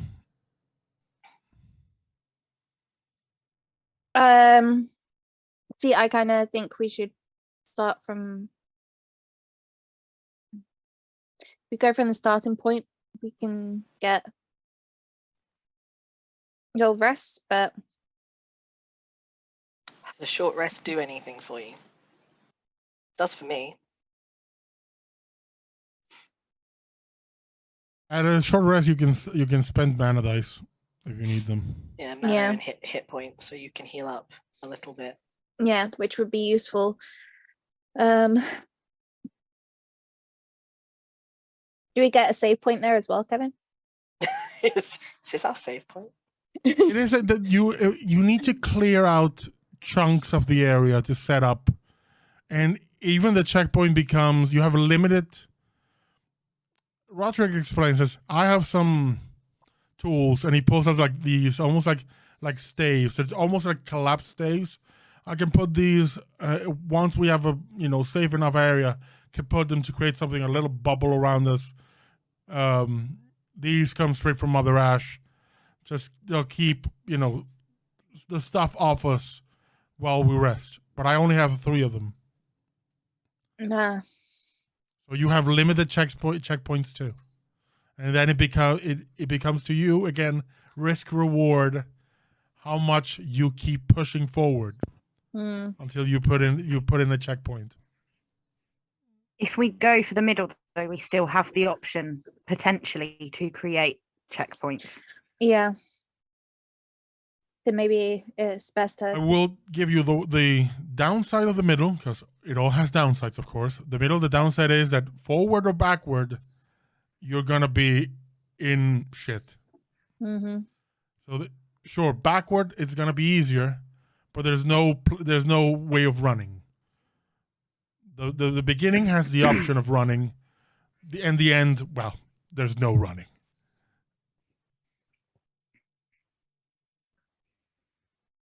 Olo, choice. Got short legs. I don't want to walk from the beginning. Let's just get to the deep end, get rid of this stupid stuff, and then we'll be safe. And what did RaQui vote for? The middle. I recognise the benefit of both. My concern is 5 charges and how much time we're spending down there. Three checkpoints, 5 charges. The 5 charges is what concerns me. Yeah. Okay, we'll go from Team the middle deep then. end. You guys are saying that, so No, there's 2 deep end votes. Errol No, and Olo. there's 3. no, there's well, 3. there's 2. There's 2.5 and 1.5. I'd go with either, but I think knowing that we can potentially set up a safe point from the middle. Yeah. That is a good shout as well. Okay. Oh yeah, standstill. Are we So too final. No. So final tally. I will just say middle and deep, and you say yes or no. Middle. Who says yes? Yes. Yeah. End. Yeah. Oh, hang on. The middle is the start. Okay. I'm going in the deep end. Okay, you want deep end. Okay. Whoa. So that's even without Roderick swinging that vote. The end has the majority. So the end has it. I don't think some of us will make it through going from the middle. I think we'll have to stop sooner because of those 5 charges. I think we should just try to get this done in as little time possible. Okay, Roger says, okay, follow me. And he goes to the other end of Reverend Day from where you are, just like the very tip of this first, actually goes down to where the living quarter is, where all the animals and stuff are kept, which have been put in, they're more or less already in their own form of isolation. You actually find yourself in the same room where you fought the octopus the first time. And Roderick pulls out opens up a panel on the ground and lifts it and says, okay, we can go down from here. And the moment he opens it, there's this just waft of that air, and I need a con save from everyone. And this is the first one where the charges will come in play. The DC is 13. 17. There's a +3 available. I'll say it again. 17. Okay. Kat, what did you get? The +3's not going to help me. Okay, I will take the +3 then, because that will help me. That'll put me to 13. Okay. RaQui, you feel nauseous for a moment. There's the sound of the injection happening. and you are down to 4 charges. Kevin, can I ask, are these things that we are wearing visible? Yes. Can they we are all visible. see each other's, including Rotrix? Yes. Okay, so we can see that she's down a charge. Yes. Errol's keeping his eyes on everybody. Yes, well, time to head down, and he pulls out his weaver, pushes a few buttons on the screen, and something appears on his arm, almost like a cannon appears on his arm. Says, "Let's go down. I'll jump first. You all jump after." All right. And he just takes a step and plunges. Who follows after? I'll go. I jump down. Unless Okay. anybody needs help. Actually, Errol will go. Does anyone need help? Everyone good? How far's it down? You don't know. It's I'm- at least I'm- a ship deck's length. I'm going last because I'm Can going fly. to glide down. But I don't want anyone to fall on top of me. Okay. Olo, you want to lift? We go down together if you want. You're gonna carry her please. while you jump down. Yeah, that was the I'm willing to. Okay. Does Olo want a ride? I don't know. Well, actually, RaQui could hold Olo. That's probably the safest ride. Are you Can all I just gonna remind hurry you up? what happened last time I tried to hold on to something I whilst jumped- flying? I jumped down. You jump down. Who else goes next? I'll go down. If no one wants I'm- to lift, I'm going down. I'm keeping my ears out listening for a splat. No splat. I jump down. I follow. Okay. And then RaQui gently glides down. Yeah. Okay. I'm gonna have you make an athletics check for me, because you're trying to glide down a shaft that isn't really suited for wingspan. DC is 12. Less-X. Oh, that's fine. Okay. I've got a minus on it. 14. It's fine. You Oh, manage I've got to, minus. to bring yourself down gently. All of it, Will, you plummet and then hit like a spongy thing and kind of bounce away and are perfectly fine. Because Roderick has a safety net The module safety equipped. thing, yeah. That was the cannon.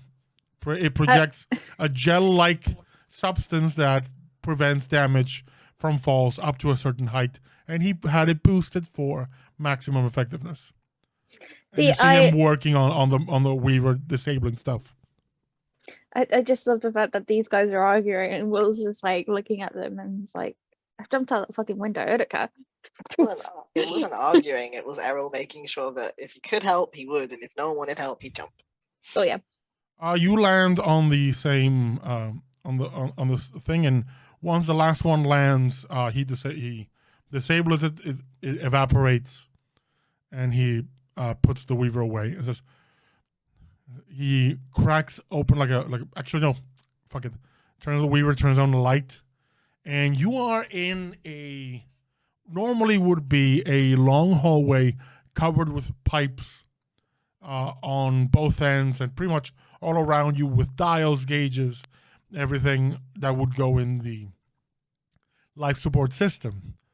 Right now, you are standing on a fleshy substance, and there is this strange, almost red-colored flesh-like growth all over the place, spreading. There are already forming like eyes on the walls.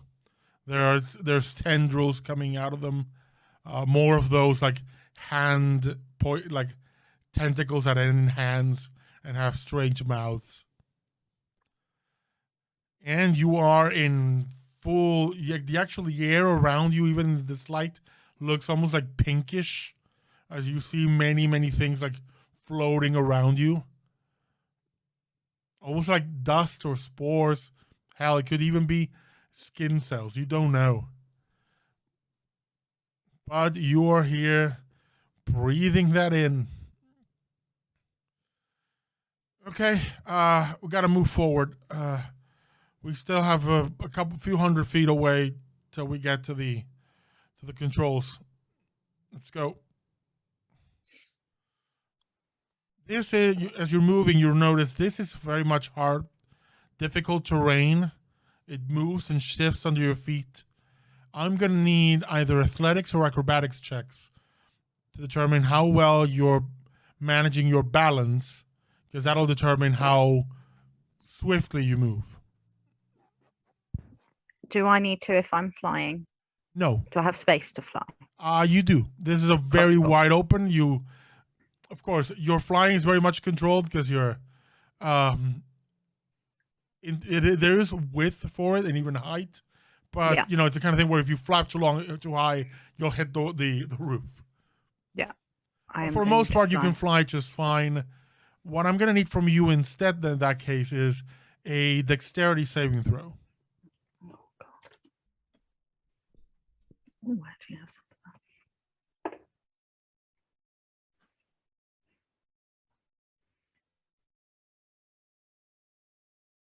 17. 17. For this first chunk of about 100 feet, you need the rolls from everyone? Same 15. DC, 13. 5. Okay. Olo? 27. 27. Olo, and I'm going to quickly roll for Roderick, who also has natural 20. Roderick and Olo are moving like there is no impediment. Roderick also being a ranger helps. And Errol, you're making good progress. RaQui, you're moving, you're flying over. Yours is because as your flight is, you don't really do it like a perfect straight line. There's dips and movements. At some point, some of the tendrils kind of lash out towards you, but you avoid them and move past. Will, you're having a rough time. While everyone clears these 100 feet, it's going to take you double the time. So while everyone is still well within, let's call it the safety period for not needing to roll a con save, I'm going to need one from you. As the effort is causing you to have a bit more labored breathing, meaning you're taking in more of that poisonous air. Okay. Can do it. 15. That is exactly the DC for this section. You move on to the next section, and now in this part, the growths are more pronounced. There are more tendrils. The footing is more unstable, and you will need to contend with, let's call it offensive obstacles.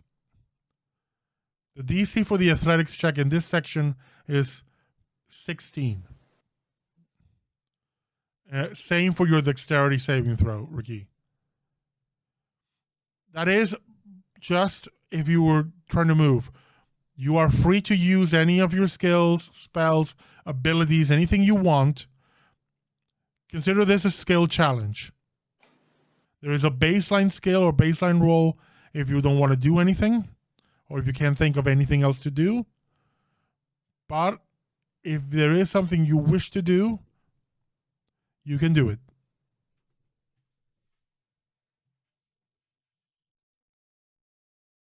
I'll go over each of you, and you can tell me what you want to do. Olo. I'm just gonna plow on, try and get ahead as far as I can, as fast as I can. Okay. Please make the acrobatics or athletics throw. 17. 17. You make it through perfectly fine, though at the end of this area, I will need you to make a con save as you're heading deeper. The DC for this one, same as 16.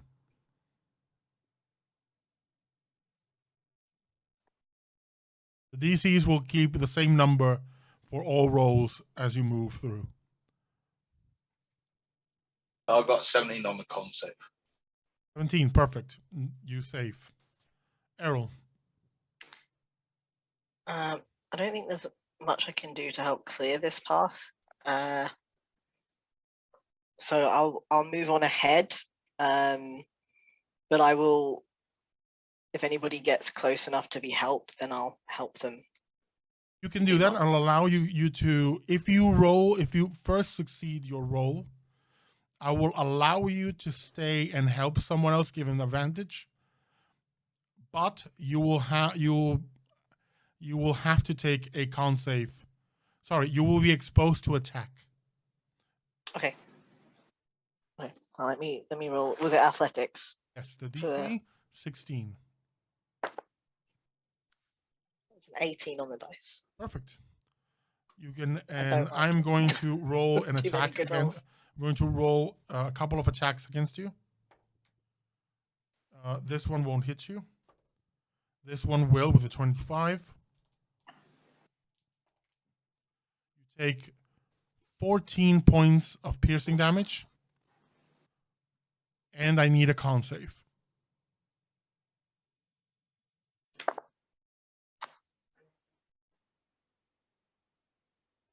$15.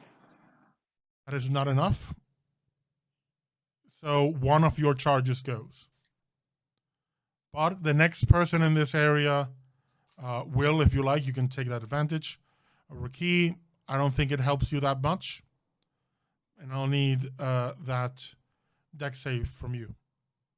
I will roll for Roderick. Roderick failed. I will make a roll con save for him. He failed as well. One charge lost. There's a +3 available if needed. Were you both doing dex or athletics? Athletics or acrobatics, whichever you prefer. Oh, And what will you do? Can I use bless? Can I cast the spell bless? Yes, you can use bless. I do tell you, bless will give bonuses to saving throws. It will not help with the skill checks. No, I know that the saving throws is the thing I'm worried about because 3 of them have had charges go off, so I want to try and help. So if I cast it at 2nd level, that means I get Roderick, Olo, RaQui, and Errol, because I don't know if I can use on myself. Oh yes, you can. I can. target Okay. yourself as well, So yeah. then if I cast that at 3rd level, then I Everything. can have it on everyone, yeah. Okay, you get your Weaver handles that concentration. Now I need you to make your roll with advantage or not. Let's do it with advantage. Yeah, I fell. Even with advantage. Yeah, even with advantage. Okay, so moving improperly in this area exposes you to attack. I'm gonna run a couple of attacks against you. Mm-hmm. That is gonna be an 18. Yep, that hits. And the second 14. That doesn't. No, that doesn't hit. Nope. I'm gonna run against Roderick. He gets hit by 1 and doesn't get hit by the second. So 1 hit, and I need a con save from you because of the attack. 5 points of piercing damage for you, and Roderick takes 9. And I'm gonna run the. I've already run his con save for the attack, so. Okay, the attacks. Okay, RaQui, how much did you roll? 17 on the dex check. The dex save. Okay, perfect. Yeah. Can I yes. ask a question as well? So so they're doing skills checks. Yes. So if they do acrobatics, where it's a dex-based check, if they've got advantage on dex checks, does that give them advantage on the acrobatics Yes, check? that's a dex check. Okay. In which case, can I also cast enhance ability I'm going to cast it at 3rd level, which allows me to target 2 people. And I'm going to give Cat's Grace to both Will and Errol. So you guys now have advantage on dex checks. Just before, okay, just to be clear though, it was a dex-based check or an athletics check, right? Whichever you want to roll. So Errol's athletics is fairly good. But his dex is terrible, so I suppose if something dexy comes up, he is gonna need it. I take it back. I'll just keep it in case I need it. Okay.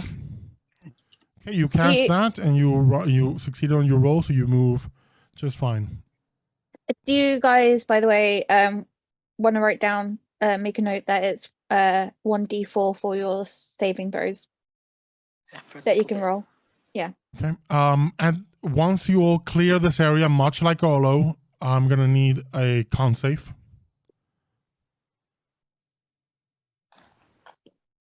I'm gonna roll for Roderick. We'll roll the D4. That doesn't matter. Roderick loses another charge. 1d4, wasn't it? Yep. Yeah. Oh, D4, yeah. Thank you for the d4. I have 14. There is a +3 available. You need a 16. 18 with my +4. Well, with my plus D4. And Okay. 17 with my plus d4. So if you want the +3, take it. I'll take it. I'm really sorry. I'm taking all the +3s today. Okay. Roderick is down to 3 charges. We move on to the next area, the next section. You're getting close now, but the way this thing is taken over, this area is swarming with tendrils and mouths, and it's almost like this area has become the most so far that you're seeing closest to that octopus you fought. In fact, you're starting to see faces on the walls. That same face you see on the octopus, and the eyes are all open and looking at you as you move by. The DC of this section for all rolls is 17. RaQui, you can do dex saves, or you can also do acrobatics, because you are just flying. I'll stick with the dex. The dex Well, save. Acrobatics is dex. Acrobatics is dex. It's just a dex check, not save. I get more for my dex save than I do for acrobatics. Oh.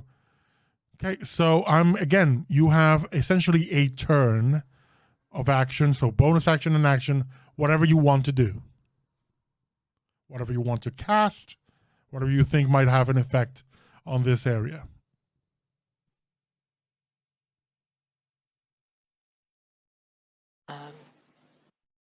I look at the others and just say, can I do anything useful, or should I push ahead? Push ahead, probably.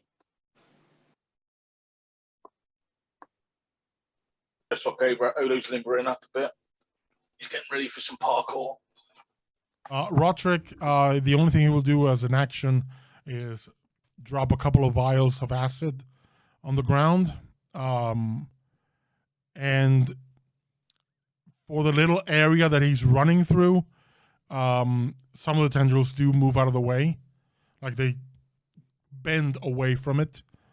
The only thing that does it, if he fails, they will roll the attack with disadvantage.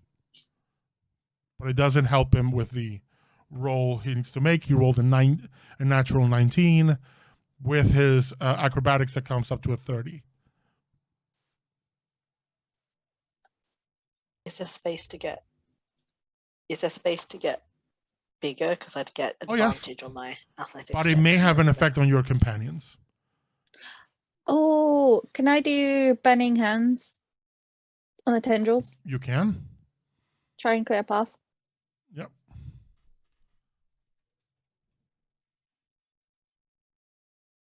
I'm going to tell you straight away, the more damage you do, the better. Mm-hmm. Are they able to do reflex saves? No. Oh, okay. You So burn they'll the area straight up. Oh, so But they do have essentially like an HP threshold. 7 points of fire damage. And that is You okay, 15-foot cone. 15-foot cone. Yeah. The fire ignites any flammable objects in the area that aren't being worn or carried. You ignite the area in front of you, light it up. It has an effect, but it doesn't have, let's say, the full effect of perhaps clear the area. So these are the consequences for pretty much everyone still walking here. The ground gets, pretty much goes a bit wild. So you will have disadvantage on your roll, but even if you fail, nothing will attack you. Okay. You will be rolling with disadvantage, as the entire thing seems to be reacting to the pain. If you had dealt 10 points of damage, you would have raised the area and eliminate the need to roll altogether. Okay. Okay, so I'm gonna need those rolls. RaQui, of course, to you, you don't roll with a disadvantage. You roll just normally because you're flying. In other words, cheating.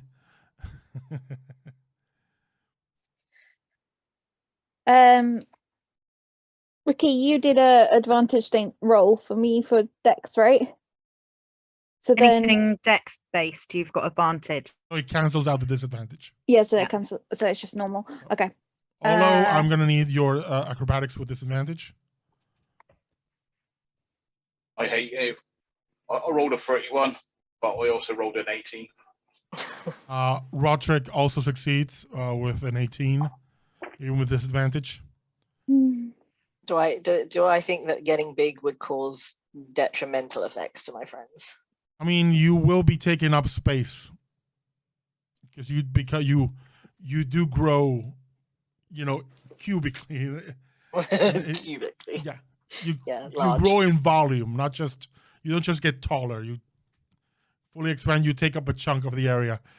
I will tell you, you can get all your benefits, but if you fail roll and become exposed to attacks, you will take more attacks because you will be in reach of more things.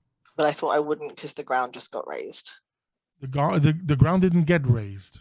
The ground got injured, so nothing will attack it. Will attack you on the ground in this place. But there's still things on the walls and ceiling that could reach you if you become large. Okay. So there's a downside to everything, and there's a positives. Positives is you get all the bonuses you have, and all the stuff that you normally get when you get big. I'll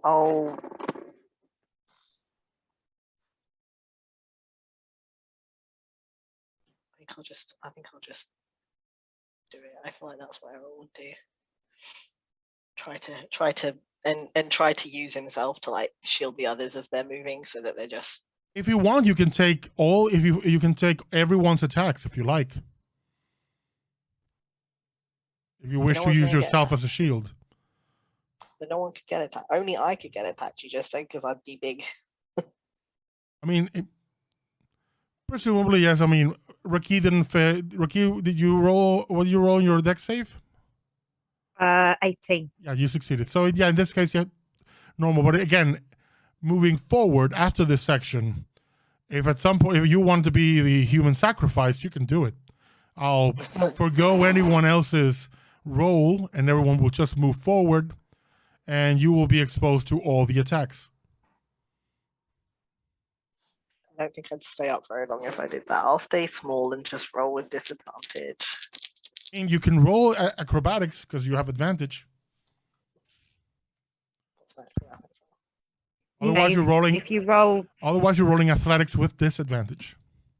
Yeah, so you can either do straight up acrobatics or athletics with disadvantage. You know what? Let's that's stupid. I'm gonna do it anyway. Let's do an acrobatics because then I'm not at disadvantage. It's a +4 difference. It's not that big of a difference. 18. 16 plus 2. That's a success. You move forward. All good. You're down now to the final section. You can see in the distance already the machinery, and there is something growing in the machinery. But you still have a section still to go. Kevin, I rolled a 12 for that section. It's fine. You move slower, but you are not exposed to attacks because of the burning hands. Okay. So you now reach this final section. Much like the last one, it's just a mass of things to deal with. Now there's more eyes, more faces, more mouths, and the mask-like faces on the walls are now are laughing and grinning. You can hear the distorted laughing coming from everything, and it echoes and bounces. And you see that they open their mouths and they start pouring that sickly air out of them. Quick question. When RaQui dropped a vial of acid versus when Will did fire damage, was there any difference in the reaction? It's not so much of the reaction, so much with the acid, and same with the damage. The tentacles tried to like move away from them, and it's just a matter of the damage dealt. With the acid, he barely dealt much damage, so he only granted a disadvantage. It's like the effect's based on like damage thresholds. But it wasn't a case of the tendrils reacted more to one type of damage than the other. No, okay. This is, like I said, this is more like a fleshy substance that you're seeing all around you, so it's reacting a lot like flesh. Yeah. Or like an octopus would to, being splashed with acid or fire. It would react poorly. I'm going to use Burning Hands again. Okay. Higher level or lower level? First level, so same as before. I mean, you could cast it at higher levels for more D8s. I need to learn from the other day, whereas all I was doing was casting level 3 spells. I do remind you, by the way, your bank has lost now 2 mana, but you still have 18 to drain if you need it. That is true. I'm gonna give it a go. Just first level. Just first level? Yep. So it's 3d6. And I rolled a 12 that time. You raise the area. No roll needed from anyone except the person flying. And no attacks possible if you fail. RaQui, I'm going to need your dexterity save at an 18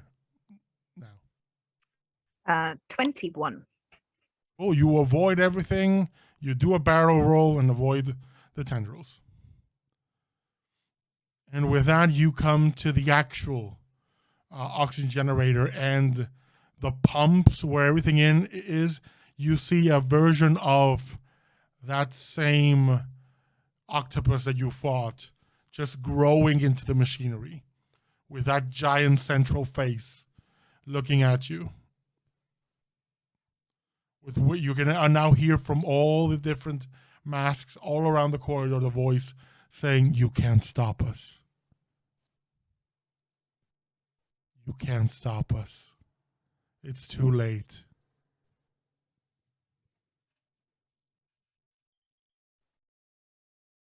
Roderick pulls out the bow and says, "I say we light it up."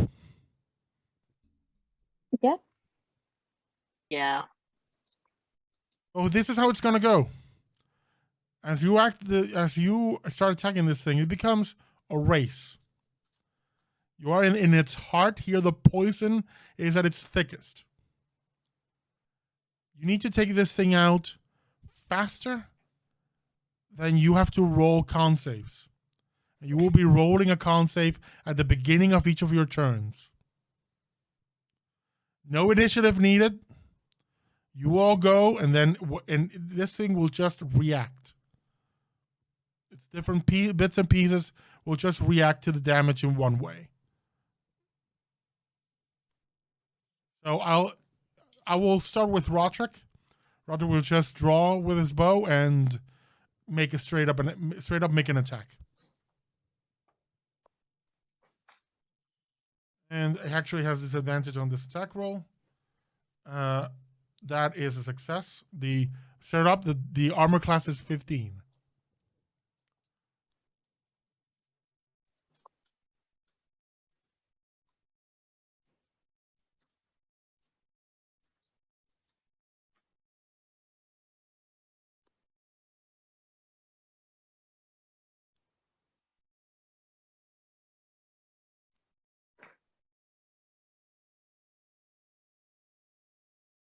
He deals it 31 points of damage. He fires an arrow, and you see the arrow lights up into fire as it's flying and strikes the thing. It's essentially spread over the wall in one spot on the skin, and it's burning and it shakes. And I will roll his save now. The save for all con saves in this place is 20. He fails his save. He's down to 2 charges. Who's next? Did you remember the plus D4? Yeah. It's not even It's effective. not helping. Oh, okay. I'll go next. I'll shoot it. Okay. Typical Olo fashion. Ooh, and I miss. You strike one of the pipes nearby, one of the areas that is still not fully covered, and there's a bit of steam coming out, but you don't hit the creature. I need your con save, please. 22. Okay, perfect. Who's next? I'll use guiding bolt. Okay. Which level? level 3, third Okay. level. Do I need to Yes, you need to make your attack roll. Okay, cool. 24. That hits. So 15, so you hit. That was 20. 20 damage. Cool. That brings Yep. you up to 51 points of damage. I'll give you straight up the HP you want to get to. So if you want to go nuts with whatever you have, you need to get to 150 points of damage. Okay, where are we on now? 50. 51. You still have 100 left to go. I'll go next. Do I get anything from your guiding bolt? If you're making an You make the attack, roll, you make it yes. with advantage. Mm-hmm. If your thing requires multiple attack rolls, only one of them gets the advantage. No, just the one. 23. That hits.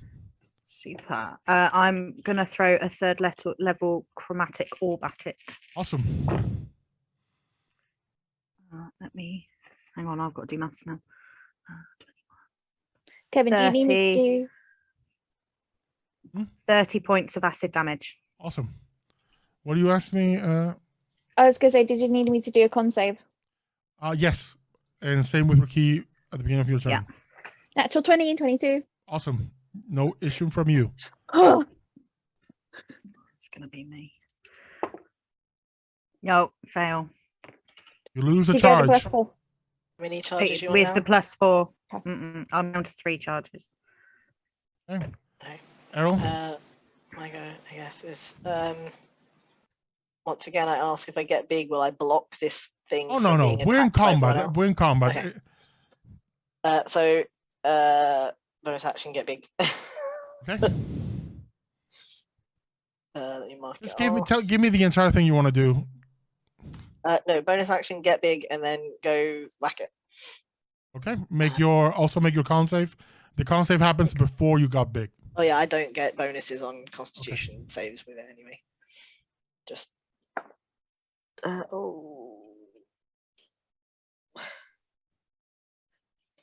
21. Oh, that was close. You save. Okay.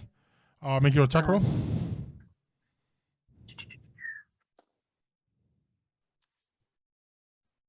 16?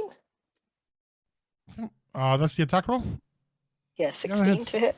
As I said, anything over 15 hits. 16, and I get my bonus these.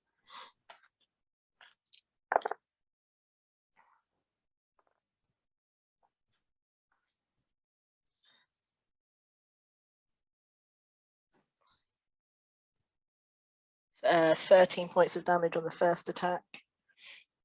4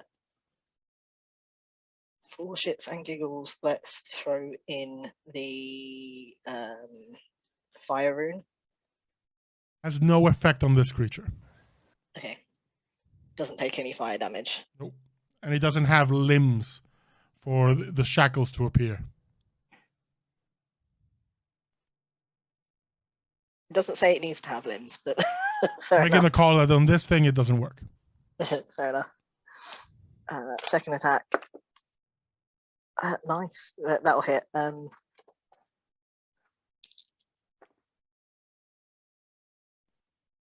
15 points of damage on the second attack. 15 points, okay. That's my go. Okay. At the end, when you're all done, it's singular turn. It's 2 things. First, it generates a pulse that passes through all of you. I need a new con save.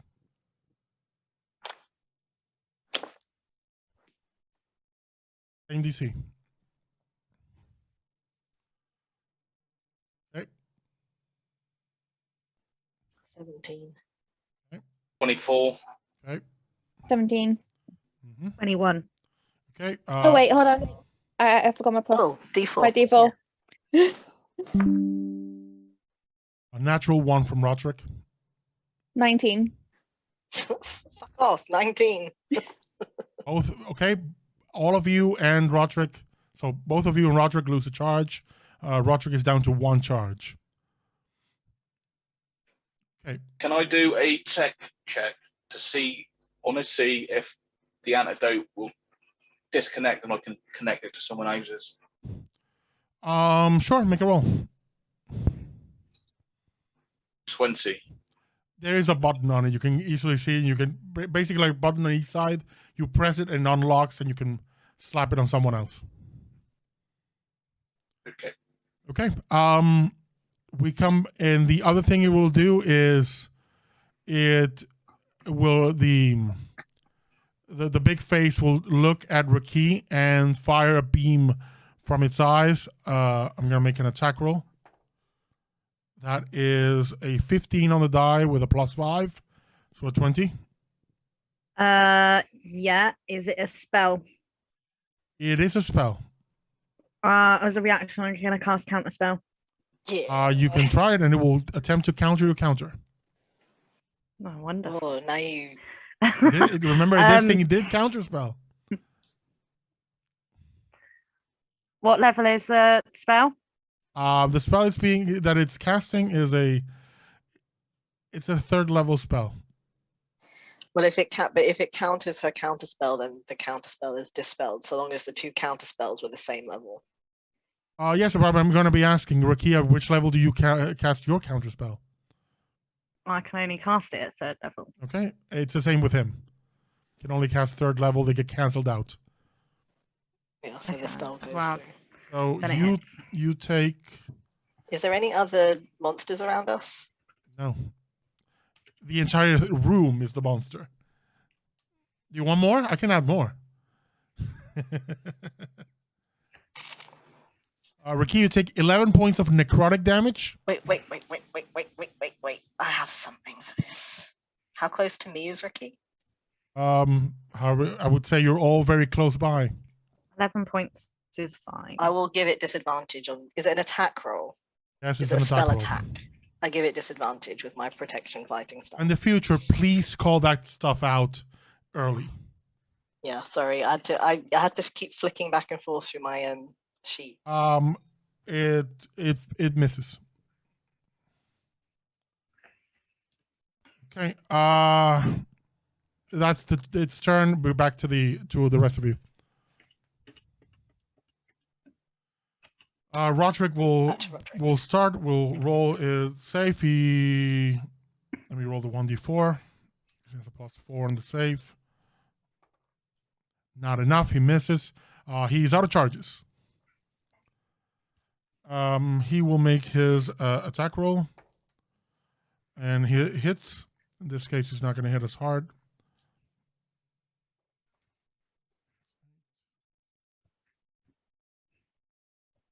And hit for 19 points of damage. Who's next? That is me. I'm going to drop me pistol, draw me short swords.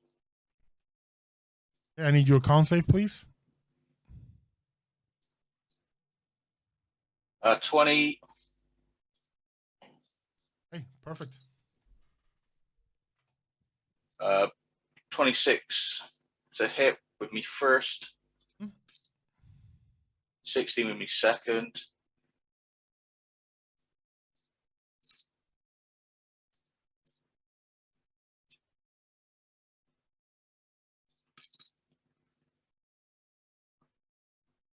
Uh, 26 points of damage.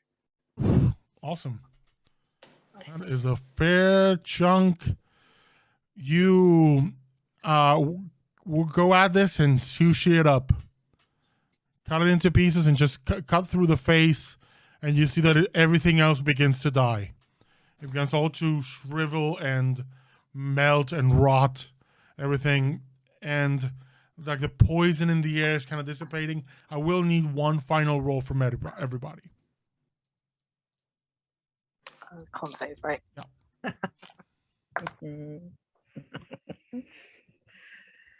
Roderick fails. Oh, 21. dirty 20. 20. 9. You lose another charge. God. What's RaQui down to now? 2. 2 charges left. Roderick's got none. I think I'm on 3.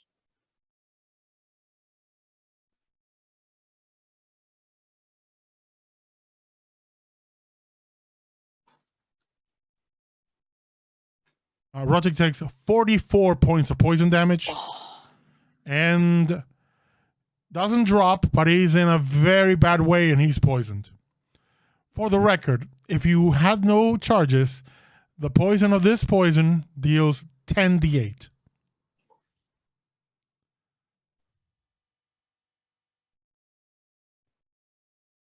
The poison is dissipating now, so now you can head off back. And you have succeeded in eliminating this threat.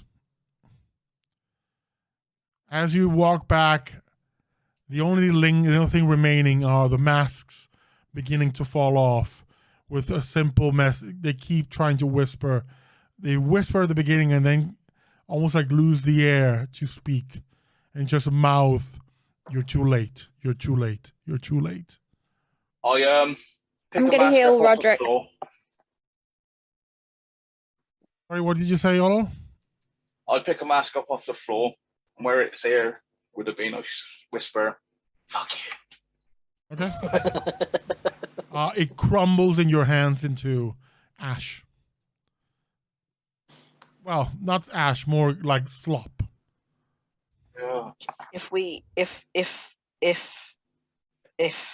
can switch the thingies, if we give it to Roderick, It's not going to have an effect. It's not going to have an effect.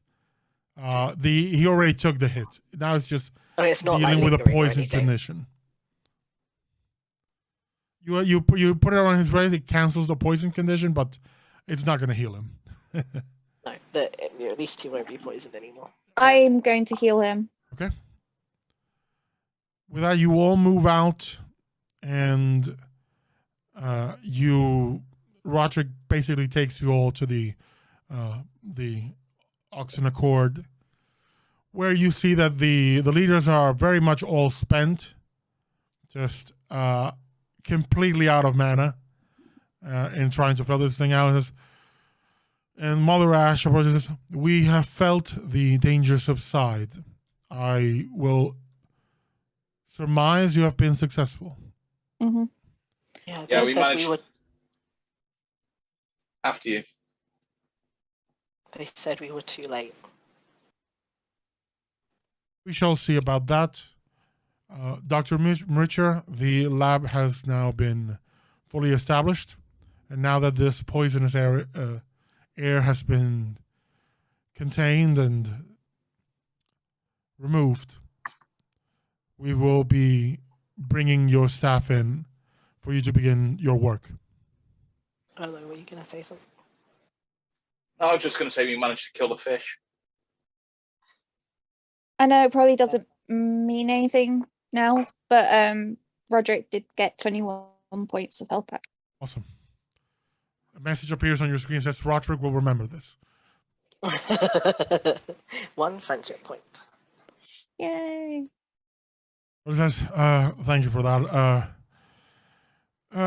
With your permission, sirs, madams, I'm going to go take a quick break. After that, I'm at your disposal again. I'll catch up with you all later. And just goes kind of like still coughing a bit. He gets into where the little car goes. I got a fucking nasty headache now. And drives away. And that, I think, is a great place for us to leave our session. No. Yeah, Errol swings around and looks at the group. Don't swing around. He's already driving away. No. Text him. And that is where we leave our session. Thank you all for joining us. We'll be back not next week. Oh, we will be back next week. It's the other week we won't be here, but we'll be back next week with more of our story and see how this situation develops. There is an upside to all this. Most of your competitors in the tournament are now dead. So you're kind of reaching the finals just now on just remaining alive. Winning by default. Yeah. So we're back. Still again, winning. We're back next week with the rest of our story. Before we go, just quickly go around the room and tell you who they are, how they were playing, and if they wish to do so, tell you where you can find them in the dark corners of the internet. So, Jade. Hi, I'm Jade. I played Will Fire Genasi, and you can find me on Twitter at JJ_squishy1990. Okay, Nate. Hello, I'm Nate. I've been playing Errol Reminash, the Craggling Fighter. You can find me here most Sundays. Playing D&D. You can find me on Twitter as Tiniest Sidekick. Okay, Kat. Hi, I'm Kat. I have been playing RaQui MriTtyur. I forgot my own name. Marie RaQui. Tongue-tied.